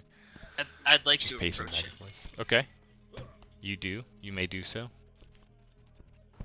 Am I within contact of him? Can I talk to him? If you like, you could try, yeah. All right, bookkeeper. I beckon him to come to me so I can talk to him. Didn't we throw you out? Yes, you. Yes. Why, yes, you did. At this point, this place is like an underground fucking punk rock concert in a basement. There's it's very crowded. He's looking over. You can see his eyes tracking and almost pondering like how much trouble it would be to throw you out again at this moment. And he's like, I have my amusements, but I'm an honorable man. You've placed a large bet, and let's be honest, throwing you out at this point would be more trouble than it's worth. So, you can stay, but what is it you want? I'm not interested in wasting more time on you. All right, I bow to him. I bow low. He just kind of Thank you. smirks, like, okay. Thank you, but I mean to be here, and if it was otherwise, then you would have thrown me out. But I'm here, and it's because of my will. And I have an interesting proposition for you. You can tell he's watching the fights. His ears perk up at the word proposition, so clearly he's listening, although he's putting on this display of complete disinterest, not even making eye contact with you as he paces back towards the thing. You may continue speaking. I say, pay no attention to these fights. They are nothing. I already know the outcome, and I will tell you the outcome in exchange for a small price. What are you getting at? He kind of just barely glances over his shoulder. I know who's gonna win these fights. It's already fixed, and you could profit from it, or you could lose. It's up to you. I know who's gonna win. He's like, I booked all the bets. I already win. Alright, would you like to win more? You are fairly uninformed, young lady. And he kind of looks to the closed doors back on the main, the main floor here, and looks back to the table just piled with coins and paperwork. He's like, I run this place. I'm pretty sure I know who's going to win as well. And he just says, leave me be, and like completely dismisses you. And a lot of his guards are kind of like... Alright, I say, very well. Peck and myself will be seeing you later. And then I bow to him very low. Kind of just chortles and doesn't take his eyes off of the battlefield. And I say, under my breath, I'm like, if you'd like to see me later, you're more than welcome. Yeah, risking the attack of opportunity that's surely to come from the knoll. Blaze, the black-eyed human fella, just throws himself between the jutted out pillar and the stone wall of the side of the pit here in an attempt to avoid more furious but missing swings from Seabrook the Mad, this crazy half ogre fella. And the knoll, of course, does get an attack of opportunity. 1 second. With the spear that he still has out, he manages to poke and stab at the back of Blaze here. And he does Only 8 points of damage. 8 valiant points of 8 damage. valiant points of damage, but it is enough to start a bleeding, to cause the Black Eyes here to look fairly wounded. As our thug fella, kind of eyeing up the prospect of the fight happening here versus the fight happening here. And he kind of just lets out this sigh, and there's this sort of crumbled wall that's about 5 to 6 feet high in places. It's just sort of like up in the middle, the very wall that you're all sort of spread around. And you can see him just sort of use the lower broken parts to easily climb up on top, and he just kind of stands up there and just starts watching the two fights happening around him between Brugark Peck and the half ogre and the gnoll and the other guys. And he's kind of sitting there brandishing a mace, like just waiting for something. Clearly trying to use the tactic of wait and survive a bit more than some of the others. The Orog fellow who got smashed by Stoltegar stumbles backwards and swings with his axe in retaliation, actually managing to catch him for a good bit of damage, 8 points. But he's looking very concerned at the brute that he's facing down right now. Bert the cheater, kind of mutters a few curses at the two of you. Says, "Listen, friends, there's quite a few of them, and only a few of us. Let's say we make nice until the end, eh?" And he kind of licks his lips a little bit, looking back at the different groups fighting behind you all. But I shot you. Yeah, you did, and I'd prefer it if you shot them. Fair enough. He says, I'm an opportunist, and I mean to make it through this thing. Ooh, I tell him. This "All character right, rings true. All right, you take Stoltegar, the Great. We'll take the rest." He kind of just laughs. He says, "Yeah, sure. How about we just go with you don't hit me and I won't hit you anymore? Yeah? Yeah, let's start there. We'll start Sounds like Yeah. you could kill him dead if Let's you start wanted to. there." He kind of nods, and he like pulls out the heavy crossbow, and like he just uses his foot and just cocks it, puts a bolt in it, and just fires it towards the half ogre Seabrook the Mad that these guys are fighting. Just taking the shot at the biggest fucking thing he sees right now. How about we just get along? The bolt just frunk and flies over and like slams into the wood wall up above the fighting pit, like on the far side of the actual like He's not tavern worth basement. it. Like, yeah, it just completely misses. I mean, the dude did just get shot in the neck or something. Yeah, he's still kind of like Club. probably You got him good. post flashbang. Like, what? All right, Peck, we're back to you. Oh yeah. All right. Well, since I'm already kind of hidden from this Zenthrym thug guy that thinks he's just gonna be above it all and not get in on this, I'm going to use second story work to climb up on this pillar in front of me, but not show my head just quite yet, like kind of like a pirate, like peeking over. Maybe my feathers poking a little bit like a shark. Yeah. First, like no, and then the gun kind of comes over like this. What's it like? This like. That was so good. Just that slight peek. And then I'm gonna fire at Zenthrym. Okay. And I kind of hope I knock him off too. I hope, cause what is this shit? Get out of here. Yeah. I own the high ground. Okay. All right. Yeah. Roll a hit. Get that sneak attack. And you get all those bonuses from me and whatever, and a whole other dude. extra turn. Didn't keep my fucking That plus 2 things I AC. just changed. All right. I have to put sneak attack on.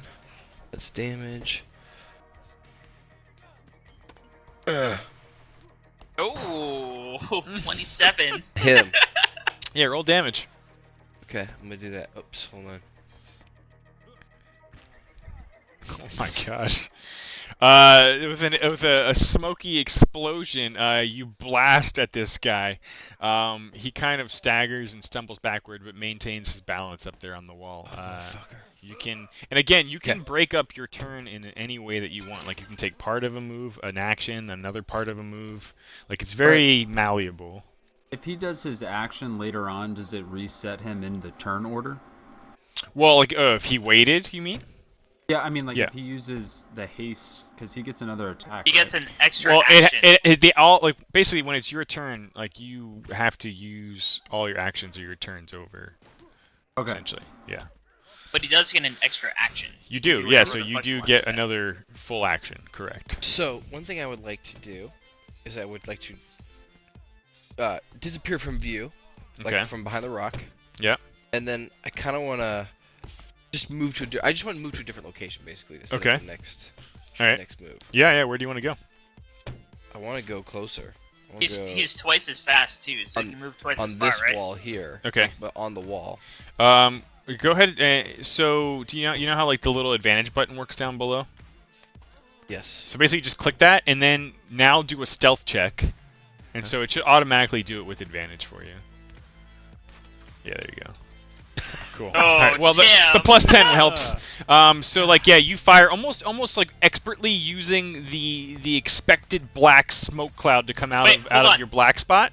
Wait. He rolled. yeah. What did he roll? He's got a 17 total. 17. Okay, never mind. Yeah. Almost completely using that as like a perfect smoke screen. In conjunction with that, you disappear back behind the lip of this crumbling wall, and duck down. Are you staying on top or sort of like just going On the alongside side. of it? Okay. Yeah, you do so. And like you've now got a full view of like all of the other fights kind of breaking out around this pit here that you're sort of looking at. Do you I- know, like. And I still have one more action, right? So yeah, you basically you get to use stealth as part of like a free cunning action, right? As a bonus. So yeah, you still have a full action. So I want to use I still Thanks have to the rope haste. on me, Yep. and I want to throw it up there by his feet. The Zentarm, okay. Yeah. I want it so that if he, God, man, this is so ridiculous. Yeah, I want to throw it up there, like it's got a noose on it, right? So I can Okay. yank it once his foot I mean, if steps you're in it. using an entire action, like yeah, you could Yeah. totally with your expert fucking pirate rope work skills, quickly swing something together and like throw it up there. as a trap, as he's Okay. looking around. All right, cool. So you're kind of like lassoing up there. How are you holding the other end? Are you securing it just in your arms? Oh, that's a good point. I'm a little dude. I didn't think about that. I'm gonna wrap. There's like a jutting rock out at the bottom. I'm gonna wrap Okay, it around yeah. that, and then as just extra leverage, and then wrap it around my elbow so I can get ready just to kind of yank it with my Okay. whole body. All right, cool. All right, yeah, you've kind of got this thing like twined around like a big jutting piece of rock, and like you've thrown your little rabbit snare up there quite easily, actually. All right, Brugark. Oh, yes. I see him doing this. I kind of nod at Bert the Cheater. Get out of my way. He kind of Nah. nods at you, like yeah, like he's already like cocking his crossbow to fire that way again. And he's shooting at... Oh, okay, that way? yeah. I'm gonna come... He didn't like the look of that big fucking half ogre guy. around, like, here to Okay. over here to Alright. hit Zentharin. Okay. Zentharin the Thug. All right. Oh, You. 7. You 6. you do not. Oh, no, 13 total. Like you swing up at him, and it's like it's kind of the Yeah. up. It's between the upward angle and the fact that the wall's kind of giving him almost half coverage a little bit. Like you'd really just have a hard time swinging your club up there at this guy. And you Okay. completely miss, and he kind of like looks down, and sees you. Doesn't quite see Peck though. Alright. I get his attention. Yeah. Hit me! Got nothing! Okay. The null creature, like still, he was just stabbing at the guy who like fled from him. Now kind of looks up a bit worried at the large half ogre fellow standing above him. The null, like in a fit of rage, just tries to like lunge at him and bite at him with his fangs. And gets in there. It's only 5 points of damage, but it's the fact that he just bit the guy that startles him a little bit. Let me just pull him up, Seabrook. And you can kind of like the guy's like bleeding with this knoll just pulling its fangs. He's like, ah! Ah! You can see why they call him like Seabrook the Mad. Like he just starts kind of like tensing his veins, just in his flexing arms, bulging forth. Like this guy looks like fucking crazy. And he just like rips his vest off, which kind of looks like the vest of a sailor or pirate type there, Peck. Mm-hmm. And he just like swats the knoll aside, almost as like a bonus reaction, because it was still basically the knoll's turn. But it kind of like a dog getting smacked and sort of and regaining its composure. The knoll brings its spear forward one more time and tries to jab right at the guy. And surprisingly, using his madness to his advantage, does so for another 10 points of damage. Wow. Guehan appears to be almost meditating. Brugar, you can kind of see her go from this enraged, crazed form to almost like taking the blood of the elf and just sort of. And she just sort of calmly looks up at this large orc who's been standing there just waiting with his arms crossed.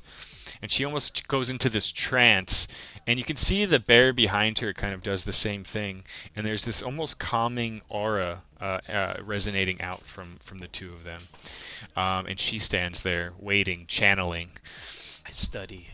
Seabrook the Mad, with his vest now just completely ripped off, and you just see this bare-chested ogre fella just goes just stumbling and barreling back towards the knoll that just stabbed him with the spear. Swinging once with his axe, he connects, cutting through knoll flesh for 9 points of damage. And he takes his other hand, almost in a sign of disrespect, and just tries to backhand the creature. Yeah, right it is. Yep. And does so. Smacking him for 11 points of damage. And a bloodied, unconscious, I can't say the word unconscious tonight. Nobody just goes flying through the air and smacking against the crumbling wall and goes limp down unconscious next to it. I'm just gonna take it off the board for now. Next up is our Birdman fella. Wait, who did you take off? Wait, Yeah, you took the wrong guy off. Did I take the wrong guy guy off. Oh man, His nose out, right? damn it, you're right. Thank you. Because I like Seabrook, dude. Yeah. Shit. He's a seafaring fella. 1 second. See if he can come back to us. So angry all the time. And Seabrook was right before him. Let's say 14. Okay. Oh, you done fucked up. He had taken 15 points of damage. Okay. Alright, sorry about that. Thank you. Alright, so the Birdman. He kind of positions himself dangerously between the spiked column over here. And he's just sort of like defensively there with his one blade. He's, to the surprise of the hooded fella who's drawn the hood back at this point, he's sort of broken free of this spell that was holding him steady. And you can kind of hear like the previously hooded fella kind of cursing like, you, how did you break my spell? And you can see the bird like I don't for the sake of entertainment I'll say it, but most of you probably don't hear it, but he kind of whispers back to him like how did I break your spell? How did I break your spell? Like almost just mimicking what he's saying. And if a beak could smile, it is. Also, it's still fucked up on our maps. And Noel's still alive, and then the giant. Thank you. I brought him back to the thing, but I did do the not chicken turn him dance back on. from Arrested Development. Yeah. There you go. Thank you. Yeah. Yeah, pretty much. Have Yeah. any of you guys ever seen a chicken? It licks her lips. The half orc kind of takes a sidestep, almost like standing in a perfect line with Guehan, and still resting on his large axe. He kind of pulls a spear forth, and he just goes and throws it with a real sharp quickness. and it connects into Guihan's shoulder for very little damage. Brugark, you kind of have clear view of this, and it is almost as if there was this like a bubble, this shielding aura from the bear behind her that absorbed most of the blow. Wait, behind her? Yeah. So Oh shit. basically, let me pull this up again. Like this bear looks spectral to you, and the same sort of spectral energy that's creating this very real likeness of this bear form. There's like almost like a layer of that aura around her ever since she's been meditating since last round here. And the spear that looks like it would have just gone right in seems to like have been absorbed by most of that, but it still makes contact, but for very, very little damage. 1 second. You could see like this orc fellow just I've heard of your tribe. And he kind of smiles and just starts like, I think I'm going to enjoy entering this little tournament. And all of that sort of drowned out quickly by Stoltegar kind of and just pulling his halberd back again and swinging ferociously once more at this Aurog creature.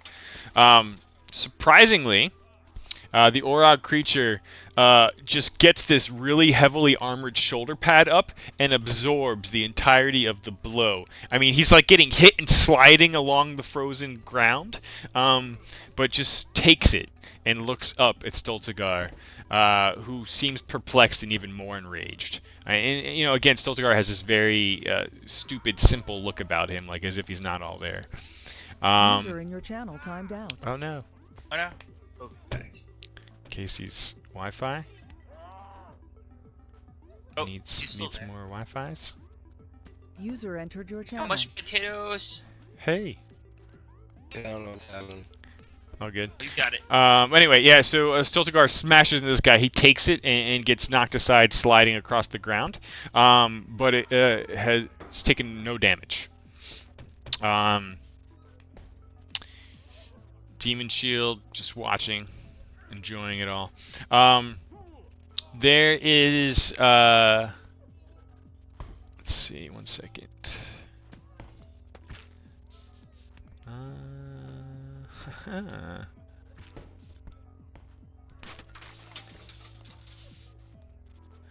So there's there's a weird sort of glowing light that just sort of blasts forth from behind this pillar, hitting Stoltegar. And there's a just murmuring throughout the crowd, like, was that a spell? What is that? And before you can see it, I mean, Poundor, it's very clear to you. This was some kind of like sacred flame, like radiant blast that just shot forth from behind the pillar, and blasted in to Stoltegar for a good amount of damage. Can I determine like anything about how advanced that ability is? It didn't look like super advanced. Okay. It looked like, you know, like a very simple form of some sort of holy cantrip. Wait, cantrips are okay? No, they're not. Yell out. Damn! Treating! Yeah, I mean, there's definitely a murmuring in the crowd. Nothing immediately is happening, but, you know, it's kind of catching on, like, why is so much cheating? So much cheating! We'll see what happens.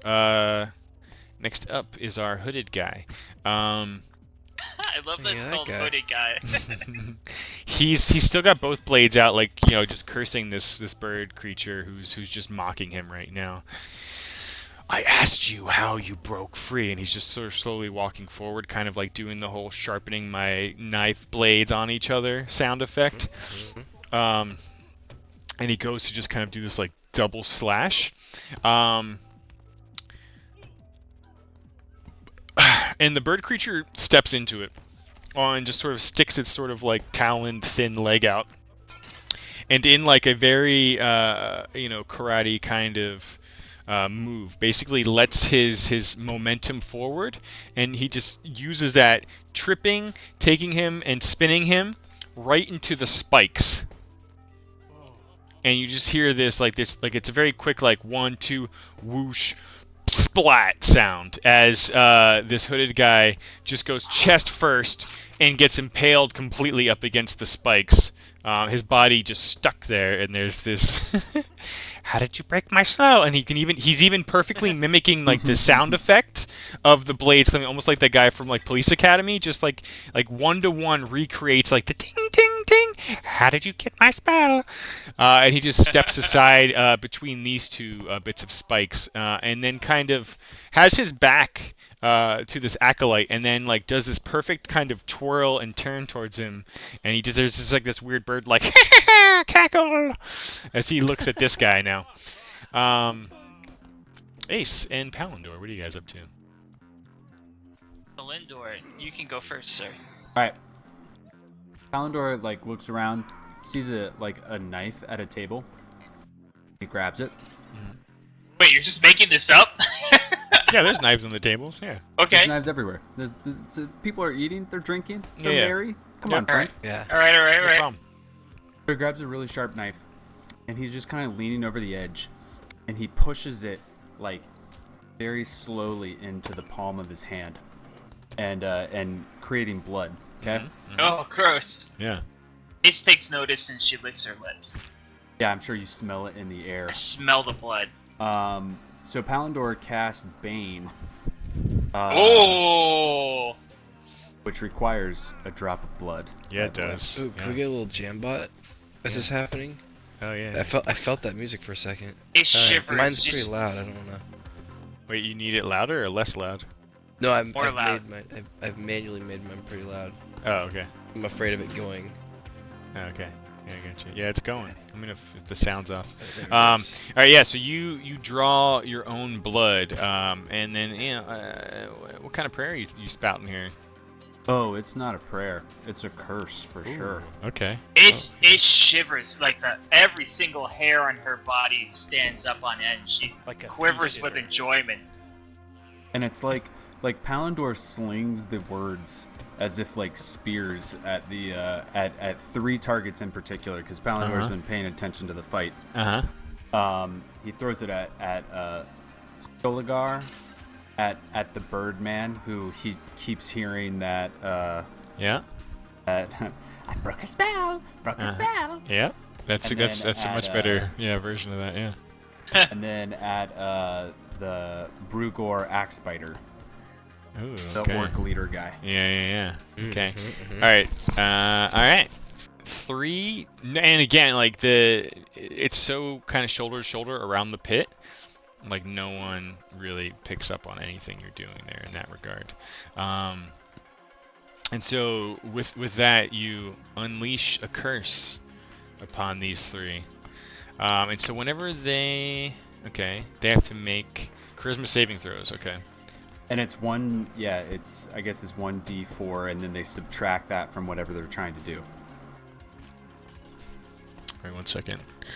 Also, this may be an important part for Ace.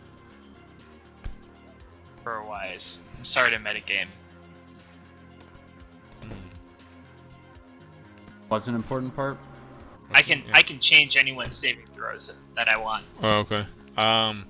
Well, you can tell that Stoltigar appears to be the most resilient to this curse. Of course he is. It's big.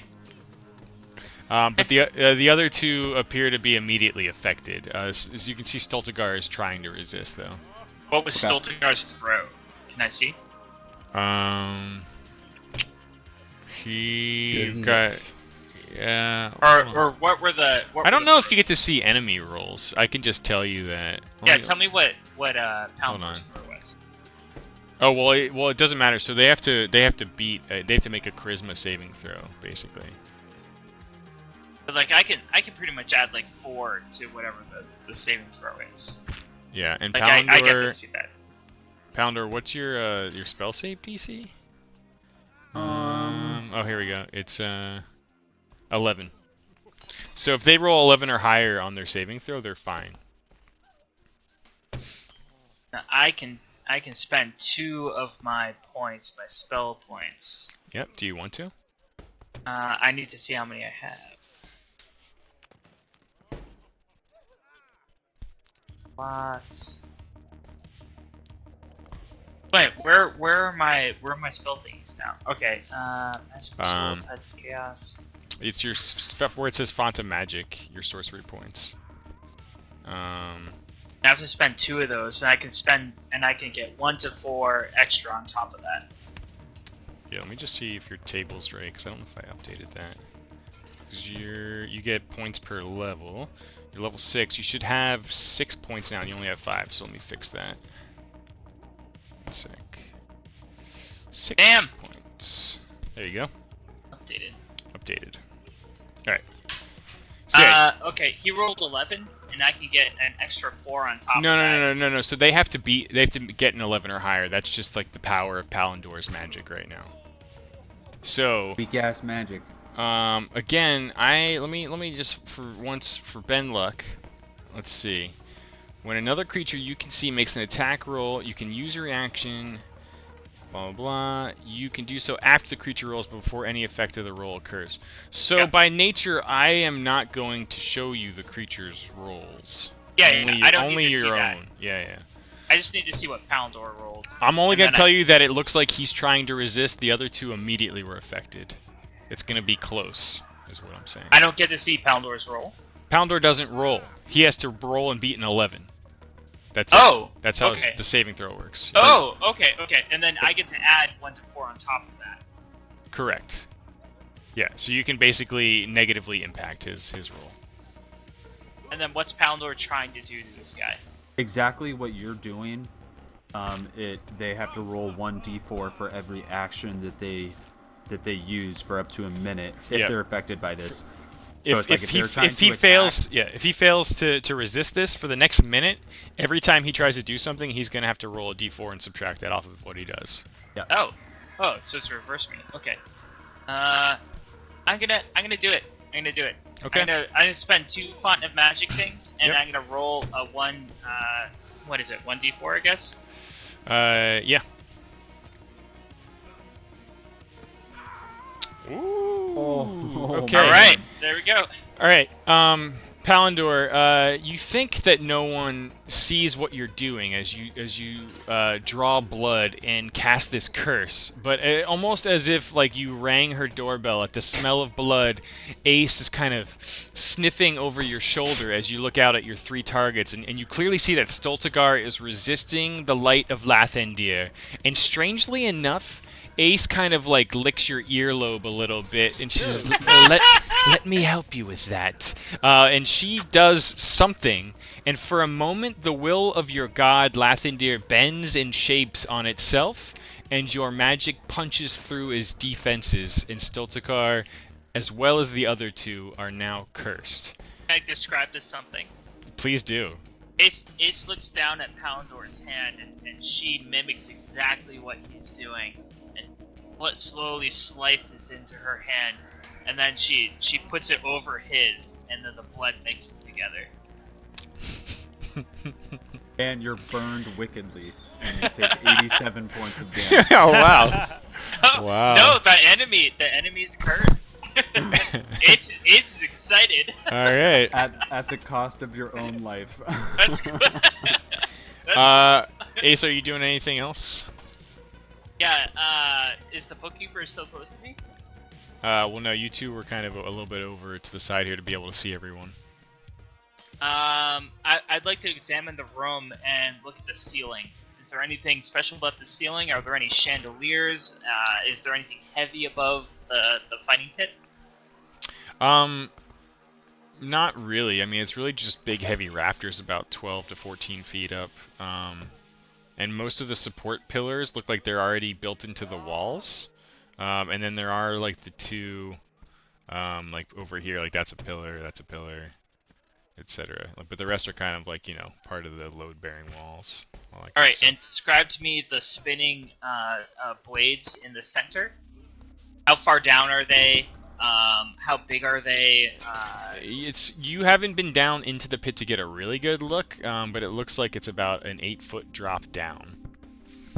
Okay. And it sounded like when the elf went in there that they did their job pretty quickly. Of course, she was, almost knocked out cold as she went over the edge.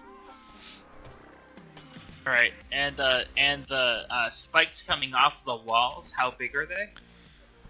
They're quite long and jagged and nasty looking. I mean, they're probably about 4 feet long or so. You know, they're not perfectly all measured. They kind of vary, but you know, maybe anywhere from 2 to 4 feet most places. What's directly above Staltagar? Nothing. Like, I mean, he's down in the pit about, you know, let's say 7 to 8 feet, and then above him is just the ceiling. It's just like wood, right? Yeah. Like Yeah. right above the pit. Yeah. So when I was above, and I saw the pit right above this one, Mhm. like is the pit right above this, like the baby pit, like Yes. this right Yep. above this one, Yep. right? Yeah. Okay. And how much longer do I have on my spell that I cast on deck? I mean, just for the sake of simplicity, it pretty much started when the fight started, and haste lasts. How long did you say? It was like a minute. 1 minute. Yeah. 1 minute. So that is I'm like having a brain fart here. 6 seconds per round. So 10 rounds. So we're on round 2 right now. If you look at the combat tracker thing. All right. Ace puts her hands up in the air. There's blood flies out of her right hand where it's like all cut up from when fucking she cast the curse. Mhm. And like Ace splashes blood on the people next to her, and she's like, "Woo! Let's go!" And then the next round. Okay. Pounder, are you doing anything else besides your curse there? I'm not doing anything else apart from looking at disgust at the blood that just splattered out on his clean garment. So he kind of like wipes it off and then takes a drink of wine. It's really black blood. Like it's gonna stain. Yeah. All right. So the guy with the black eyes, not having the Seabrook the Mad Fella right on top of him yet, takes the opportunity to try to run. And you could almost tell he was like looking for a place to climb the hell out of there. But he couldn't really get a handhold, so he just starts running towards Bert the Cheater here. And let's see. Whew, almost trips over like a divot in the hard ground here, but manages to just sort of swerve out of the way towards this other wall, and he's kind of leaning against the wall near Bert. The Zentarum thug is looking down at Brugark, who was just swinging at him with his club. And he's got his mace, and he tries to just start swinging wildly down at you. I raise my shield. What's your AC now? 15. Okay. Ooh, boy. What did he roll? Dude. He rolled a 16 and a 16, which totals to a 20 on each swing as he swings down once and twice, but your shield absorbs most of it, only taking 4 damage, followed by 5 damage total on the second one. So 9 total damage overall, as you're just getting bashed down from above by the mace of this Zentarum fella. Is there any way to show me what you're rolling and not the rest of the group? I feel...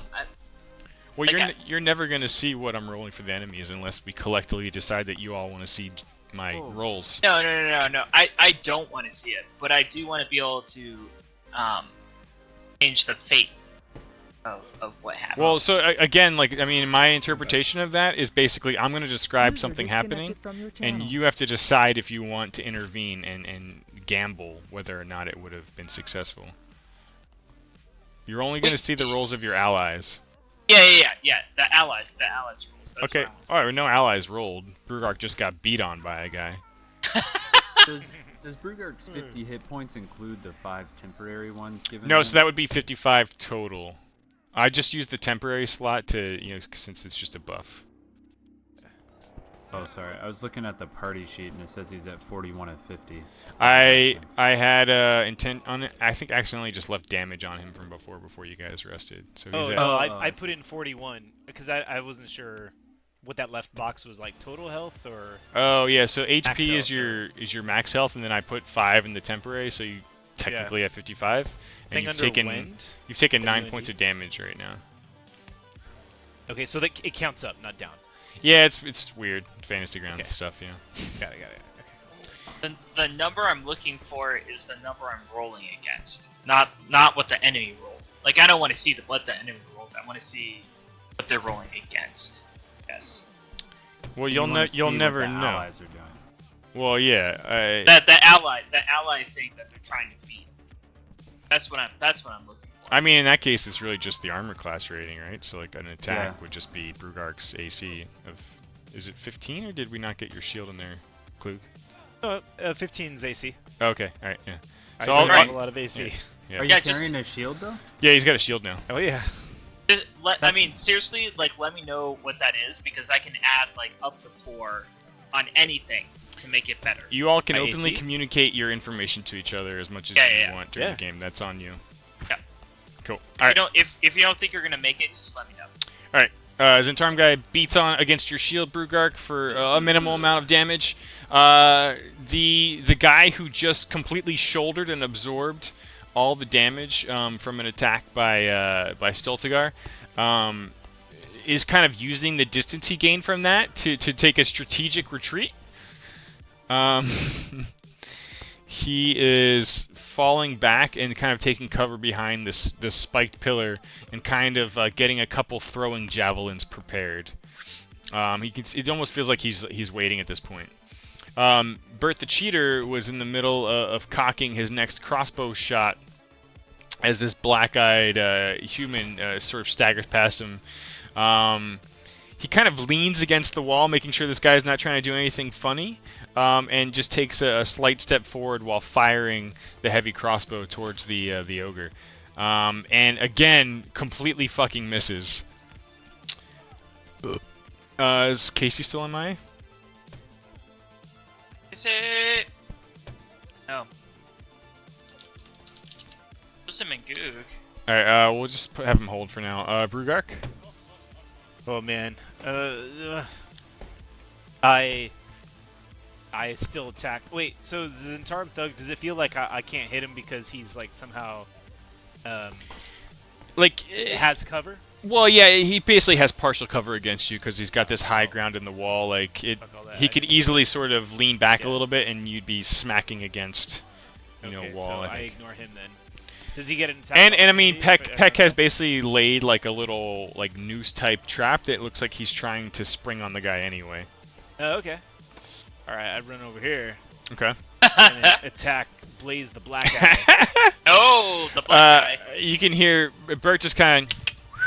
I knew I could trust you too, as you sort of look, apparently come to his rescue, like basically flanking the guy that was near him. Dancer. And you definitely connect with your club, just bashing this guy User joined your right channel. across the bridge of his nose, probably giving him back. even worse black eyes, for 9 more points of damage. And he almost like gets dazed and staggers harder against the wall next to you here, looking like he's almost ready to be knocked out, just like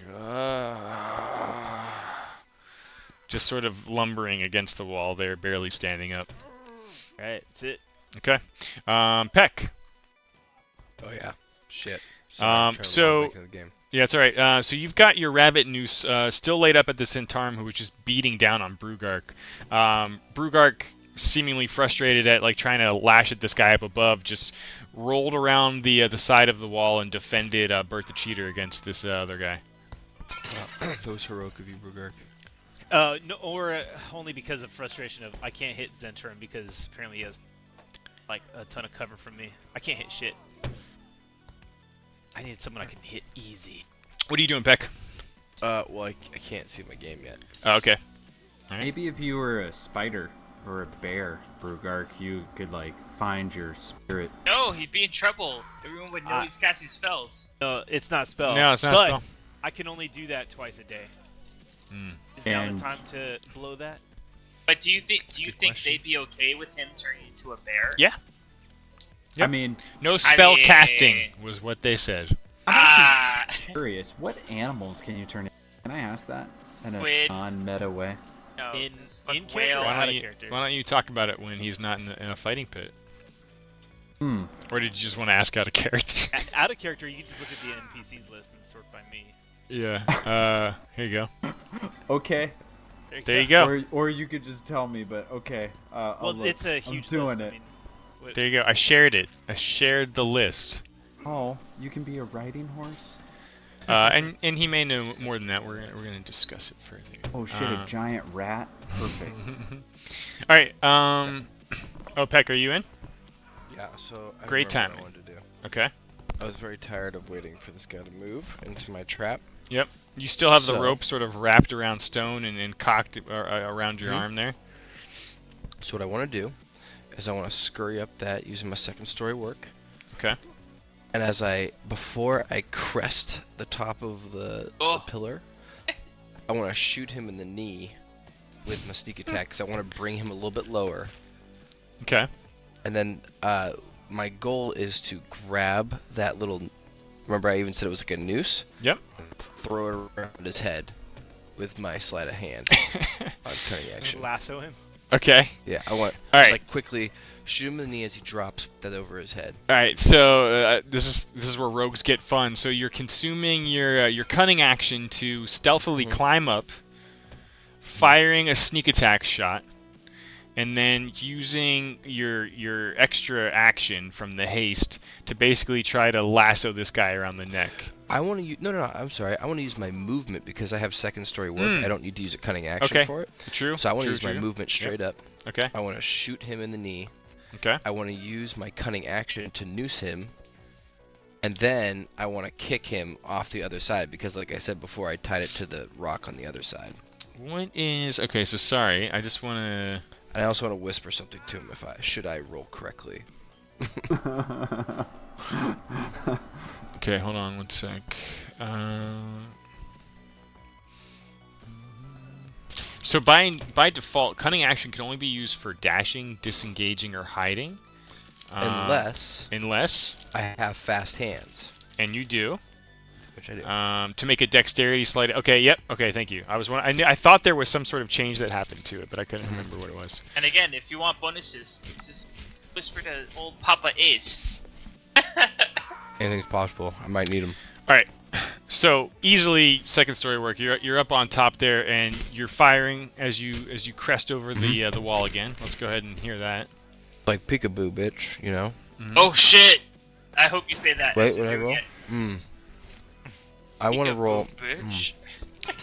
Aren't you really lucky? Yeah, I'm really lucky. I don't feel very lucky with that shot. As I was about to take it, my finger, I readjust it, Yeah. I mean, okay. I can and I fire again. right? Like I can. There you go. Let me mark that down. Yep. Okay. Okay. Let's see that sneak attack damage. Oh yeah, I forgot about that. The good part. Oh my god. Okay. 14 points of damage. Okay. Mhm. With another shot, you almost take this guy's head off, the very head that you were trying to lasso. Damn it. He, if not for the grace of the gods, looked like he was just going to just stagger back and fall and tumble backwards off this thing. But he manages to get his footing and just swing the loss of control forward so that he slumps forward and face plants down onto the thing, alive, but prone in front of you. Yep. I'm not even. I'm just gonna use my not fast hands Uh-huh. and put the noose around his neck and kick him off the other side. And as I put it around his neck, I said, "I hope you enjoyed the view," and then I want to kick him off. Oh shit! Like, how hard are you kicking him? Are you just sort of Think about like a axe pirate kick. pushing? Yeah, exactly. Think of Like- yeah. Remember a Christmas Story? Yeah. When Santa Claus puts. Oh yeah. yeah. Perfect visual. Yeah. Okay. All right. I was more interested in you potentially kicking him so hard that he flew into the pit, but Yeah. All right. So are you staying on the high ground? What are you doing with the other end of the rope? Because I'm all out of moves, so yeah. Okay. So I assumed the rope was still sort of wrapped around that column down below, but you've got the other is end correct. up here. All right. He, with the fall alone, slumps down. Like the noose goes taut, but not so taut that it's like choking him to death. It's more like he's like restrained against the wall, unconscious, and just completely out of it. I'll leave him Breathing there. probably, but not getting up anytime soon. Okay. I'm just gonna delete people that are like totally either unconscious or out of it, just for the sake of simplicity here. All right. Brugark, you already went. Guehan, absorbing that spear. I think you mean Dreamweaver. Yeah, exactly. Just takes a slow stride forward, almost increasing the reach of her axe. It seems like she just swings at the air in front of this guy, but there's this arc of energy from it that swoops in front of the orc. And she hits him for a very minor amount of slashing damage. The two seem to be in this strange little duel, this little dance, neither of them really showing an upper hand. Seabrook the Mad. Brugark, your balls are showing. Your dick. You're growing. How did my balls get out? Seabrook the Sorry, Mad just starts slamming his fist on like the piece of jutted out stone column and just starts smashing it until like a bunch of like large pieces of rock fall off of it, and he scoops one up and just hurls it at Captain Peck. Oh boy, I used to like that guy. What does your uncanny dodge do now? It takes away anybody I can see. Yeah. Takes half the damage. I take half damage. And so you need a reaction slot for that. My question now is, do any of your other things like fast hands or cunning action, that's a bonus action, right? Okay, so we use that. Nothing else really uses reaction, I don't think so. Okay, you're good. How bad did it hit me, Doctor? You see this rock come flying in. Your AC is 15. Yep. And it looks like you can easily just dodge it. Oh god, thank you. Yeah, you don't even need some sort of uncanny senses to do anything about that. Almost in an act of defiance, while still maintaining eye contact with this acolyte that was behind the pillar up above. The Birdman, kind of maintaining eye contact, just sort of shuffles over to the hooded body that's been impaled on the pillars, and he kind of just starts mimicking him again while pushing the body harder and almost like on and off like through the spikes, just like widening the gaps of impaled holes in the corpse now. And you hear, "How did you break my spell? How did you break my spell?" And he's just sort of like laughing and looking at this acolyte character, and then just takes one of his curved blades and just throws it at the guy. That motherfucker. -4. That leatherfucker, is that what you said to him? That motherfucker. Doesn't he? Yeah. Oh, -4. So almost as if he goes to throw the thing, and he's just staring in disbelief, and like nothing happens. And then a beat later, there's a clanking sound as his blade just drops on the ground behind him, clanking on the ground, and he's looking around like clearly he can tell something's wrong.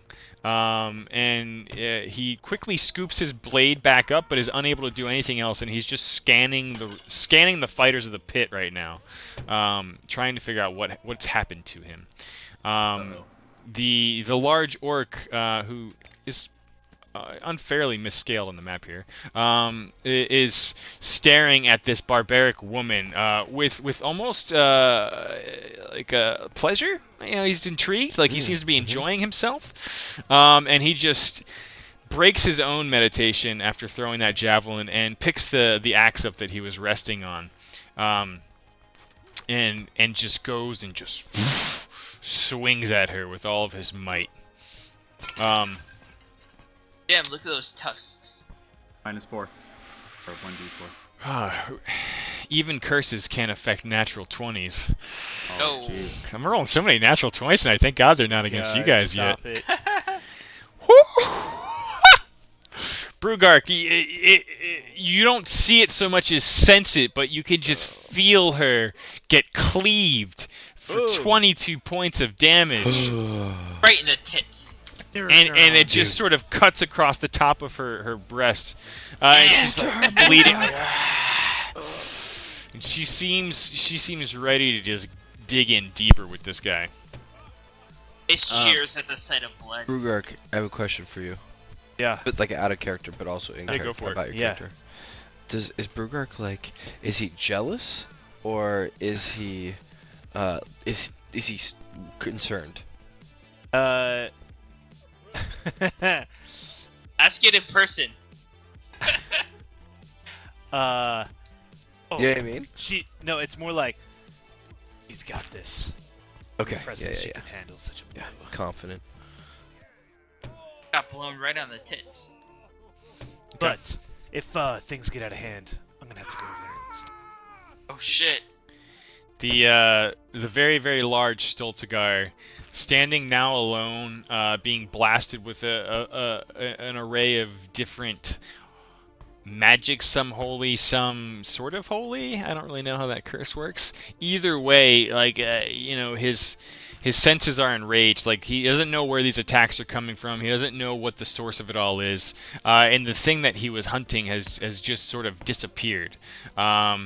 And he kind of brandishing this big boned halberd, just starts stomp, like, almost, just imagine like a Godzilla sort of thing, like just starts, and he's almost kind of like garnering like the fear. It's almost like a fear-induced support coming from the crowd. Like, he's just sort of like, and these people are just so drunk at this point that they want to show. And they're like, yes, Stultigar! There's a murmur and sort of an echoing that rings out among the crowd as people are just like on the edge of their seats wondering what this fucking thing's gonna do. And he's just sitting there just swinging and swooshing from left to right, roaring across the battlefield and looking up to the crowd. Clearly still some bit of intelligence behind this thing. But nonetheless, he's wasted his entire turn just fucking, acting, with a sense of bravado out here. The Demon Shield's just kind of like laughing and licking his lips in anticipation of hopefully fighting this guy. The holy fella in the back there, seeing an opportunity, sort of draws forth this very meager-looking club and tries to swing and smash at the Birdman. And he actually, yeah, and still sort of like trying to quickly pick up his blade. He catches like a right across his beak, a smashing blow from this guy, but takes almost no damage. 1d4 is not going to do much. Yeah. Yeah. Still gets a minimum of 1 damage. Hooded guy, you are definitely dead now. We go back to Ace and Palindor. Ace looks around. Is there an ale winch? Yeah. Around Yeah. There's someone like who's just finished emptying off a tray of drinks. All right, I would take a 2 pence of gold, and I want to hold it up and get a flagon of ale. Okay. And then chug it. All right. You do so. Gold for a flagon of ale? Yeah, this is important. It's up to you, Palindor. Let's go. Ace is chugging some beer beside you. You've just laid down your curse. What are you doing? It's the beer spilling on her tits, and it's glistening, and hopefully Palindor takes notice of the wet breasts. Palindor like does looks he? Over. Palindor looks over and she's just straight like and just he's like the drop of ale and he looks down for a second and then his eyes get wide and he just and looks away like I have been tempted, not again. Wet tits next to you. And so he grabs his bottle of wine and pours himself a very large glass. Okay. All right. So you are nothing. I'm kind of super holding specific. my turn if something strikes me or needs. Okay. I'll allow that. Yeah. You're gonna have to call it out though. Yeah, I will. All right. Blaze the Black-Eyed goes and tries to swing a meager sword attack at you, Brugark, and is for one last ditch effort actually manages to connect for a 8 points of slashing damage. Whatever. Hey, maybe turn into a spider now. and eat his face off. He doesn't break his engagement with you, but kind of pivots a little. He's like just trying to get closer and closer to the stairs, it seems. A bear. This other guy up in the corner here is everyone in the crowd can kind of see him just sort of waiting, looking a little bit petrified by the roar of Stoltegar. Bert is sort of still back against the pillar here. It's like, this next one will surely hit. And he like kicks and pushes the crossbow string back and pulls it back and fires again. And once again misses. Like, what the fuck? He's just cursing and like just sort of almost smashing his crossbow against the wall. Bert Macklin. Yeah. Peck. Yes. What are you doing? Let's see. Okay. Well, as Seabrook just hurled that shit at me, I want to look at him and I want to face him like 100%, but start like kind of walking backwards and wave as I just disappear out of view. Okay. And drop down on this side of the pillar. All right.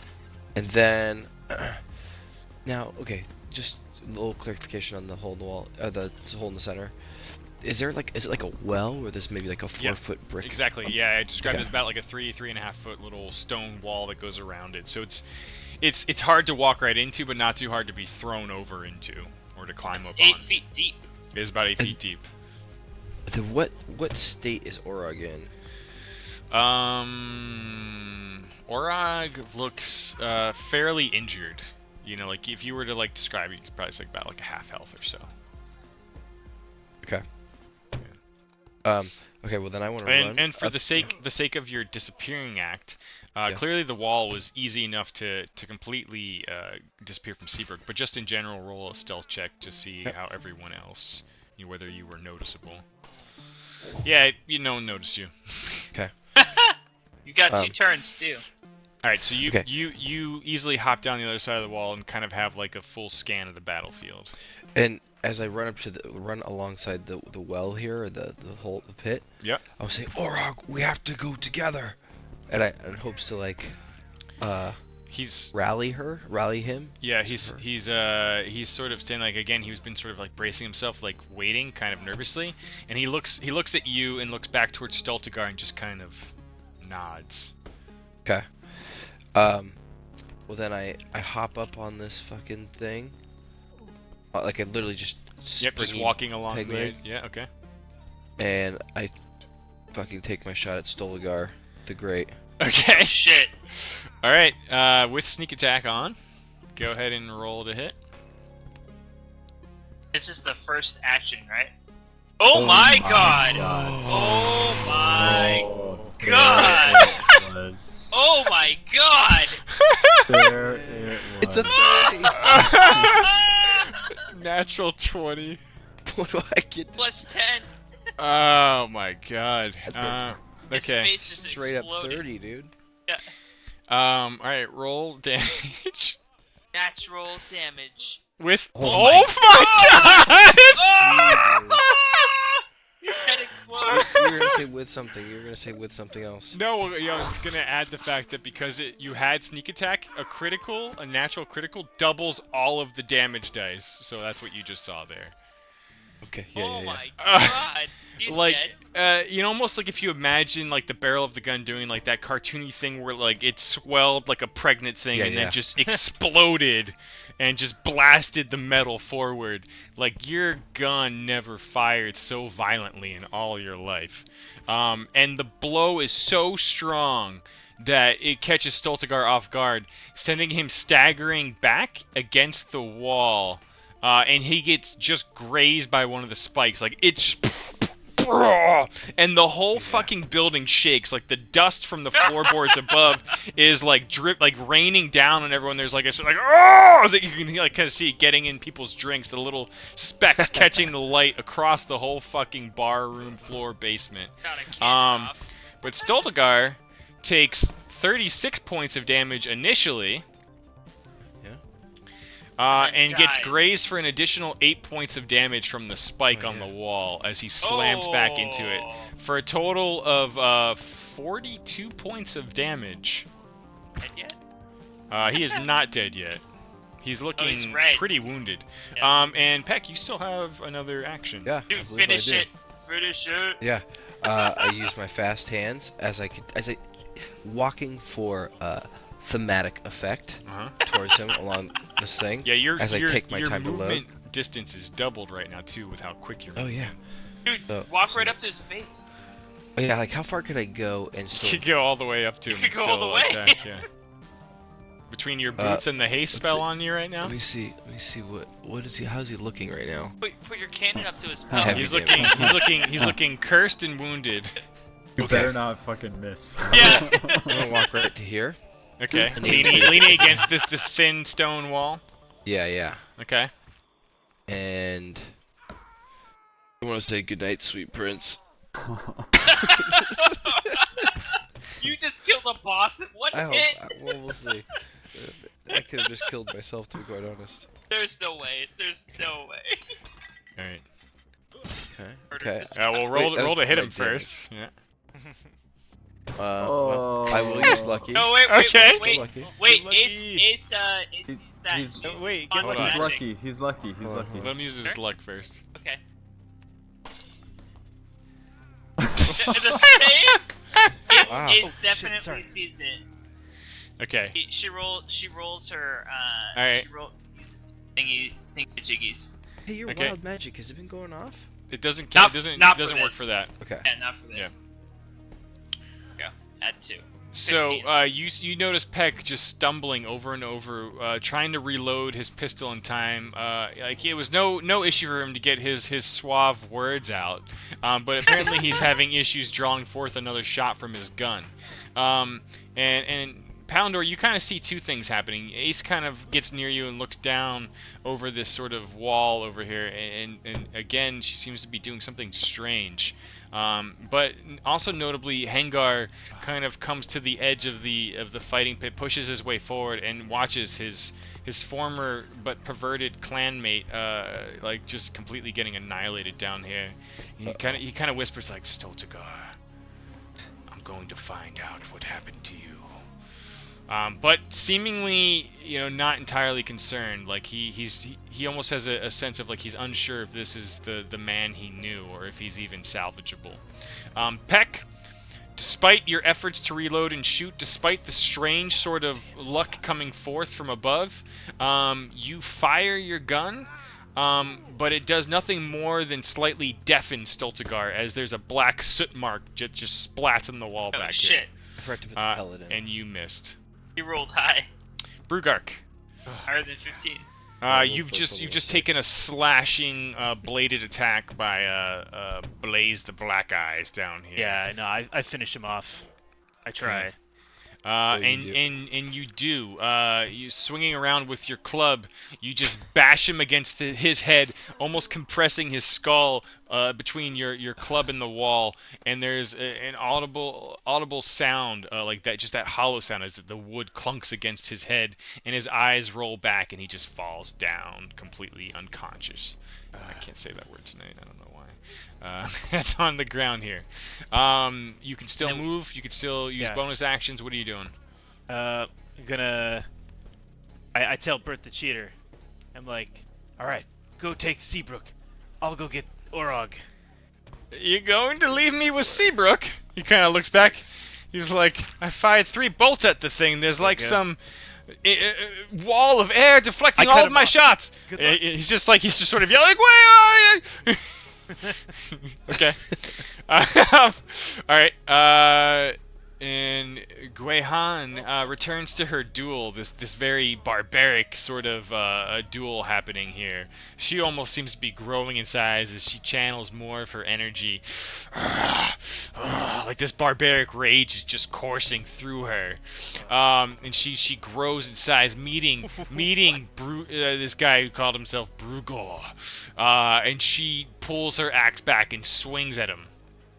And there's a loud impact noise as like the two weapons collide mid-air and they just lock and they glare at each other, and both are just totally into this duel right now. Seabrook the Mad, looking at the prey that just disappeared in disbelief, kind of takes the rock that he's been tossing in the other hand, and only seeing Bert the Cheater, you can kind of hear him still shouting after you as you ran away. He's like, "No, wait!" Ah! And you kind of hear him like trying to duck and peel behind the column as another rock comes hurling out of Seabrook's hand, this time at him. Another natural 20 from the DM. Oh my god. Oh my god. They So killed each other. Bert the Cheater, Brugark, you can kind of like, you hear his last shout and there's this like scream as you see him just come flying back against the wall here, clutching at his eye, and sticking out from his eye socket is this jagged piece of stone that is literally just embedded into his eye. Oh. And amazingly, the fortitude of this guy, he is still standing and doesn't seem nearly as injured as he should, with a giant jutting piece of rough stone sticking out from his eye socket. But yet he is. And Seabrook is just sort of slowly pounding his way towards him with each slow step. The bird creature up here with the acolyte, kind of does this like strange move again where he almost seems to vanish, not unlike Peck, and is positioned between the wall and the acolyte, and is just sort of slashing and stabbing at him with two quick short blade attacks. Both land, and he does a total of 17 points of damage to the holy fella, completely cutting him down. He just and this guy is just laughing, and he kind of, again, he's almost perfectly mimicking this guy's death rattle with just a twinge of his own little thing, like "Row! Row!" He's almost performing it too, and just like laughing and surveying the battlefield, looking for who's next. Brugor, with his axe sort of locked with the barbaric woman's, tries to kick and push her back, rolling a natural 20. Why, I don't know. Damn, dude. It's crazy. He would look like he was going to kick, but instead turns it into like a knee motion, and just using the tension of their locked axe hafts, just knees her right in the wrist, and there's almost this cracking sound. Maybe not a full break, but enough to severely bruise her wrist, making her drop one of her hands from the axe as she staggers backwards, taking 11 points of damage. Holy Jesus. Yeah. Take that guy off the board. Yeah, he strides forward immediately after her, and swings his axe one-handed, again rolling a natural 20. I don't know what the fuck is happening. And it, Cheat mode on? and Brugark, you're watching across the well here, across the pit, as he swings his axe one-handed right for her neck. Like, there is such force and ferocity behind the swing that you're almost sure, as time slows down and you once again hear Dreamweaver in the back of your mind, that she's about to be decapitated by this guy. But you again see this shimmering aura from the bear, this spectral bear behind her that only you seem to be aware of. And it kind of absorbs most of the blow, but it still cuts through, forces its way through, and grazes her neck for an additional 10 points of damage in what surely should have been a fatal decapitation. Oh my Jesus. Meanwhile, Stoltegar is peeling himself back off of the wall, and there's like, pieces of rock falling. Huh? I'm gonna do something. Okay, please do. Yeah. Okay, so I am going to cast Old Person. Okay. Old person. Old. Old person. So- his ass. He's old now. Stoltegar ages by about 50 years. He's an old person. The target must succeed on a Wisdom saving throw or be paralyzed for the duration. At the end of its turns, the target can make another Wisdom saving throw. And on a success, the spell ends. Okay, he's got to do an 11 or higher. Oh shit! Actually, that's concentration. Can I use command instead? Because I want to keep Bane going. You may. All right. So command is you speak a one-word command to a creature you see within range. The target must succeed a Wisdom saving throw or follow the command. Okay, and it's gotta be like a real simple, like one-worded type command, right? Yes, one-word command, and the one-word command is stay. Old. And you're... Oh, I wonder if your DC is wrong on that other thing, because this says 13, which I'm more inclined to believe is right. Oh, it's plus Out of 11. Yeah. Well, either way, we'll go with what it says for now. Alright, so he's got to make a DC versus 13, and again, he gets a minus D4, right, on that type of save? Yes, he does. Okay. Well, first of all, you've been pretty fortunate with some of your little maneuvers because of how crowded it's been. But there's between all of the action sort of happening on this side of the fighting pit right now, and you being very close to the edge of the arena here, you're very visible, you find. I'd like to know if you're trying to conceal yourself at all, and if so, how you're trying to do that. I'm trying to conceal myself? Yeah, I mean, you know, technically... Yeah, no. Yeah. I totally went back before previous round and grabbed okay. my bottle of wine. Oh, okay. Where on, So where I'm on not- the map I'm not- are you? I'm not completely against the edge. Okay. I would Alright. imagine that Ace was forward because she had Right. gotten that entire Alright. tankard and was Okay. draining it. So I'd Alright. say I'm Yeah. right up on the edge. I'm like in between. I'm not Okay. directly next. I'm not close enough to Demon Shield for him Right. to be aware. I've only got so many DM courtesies in me per night, but you gotta be real specific about that kind of shit. I'm Alright. right up on the edge. Okay. Sorry. Yeah, if you're I'm back not far gonna enough. fuck with you and all your natural 20s tonight. Yeah, you don't want to. Man. You don't want to fuck with that. I You're back nestled more into the crowd, and it's not much of an effort to kind of conceal your trickery, we'll say. All right, so he is going to roll his wisdom save. Oh God, he's not very wise. And do you want to roll the d4? I'll let you do that. In this case, it'll be fun. Oh, me? Yeah, go Yeah, for do it up. Do it Drop up, that shit in man. there. Curse him. Oh. There you go. That's a pound or Every little roll. bit helps. Dude, well, forever. We don't have 12. Aurelian anymore. No. I know, right? Yeah, he does not appear to be affected. Yeah. City is our new Raelian, so... I'm what railing the it fuck? up tonight, bitch.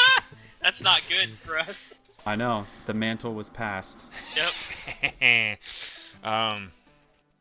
Hengar kind of looks down to Peck and looks back to Ace and Palandor and says, you can see him just sort of striding over, and just pushing through people. He says, Captain Peck, is it?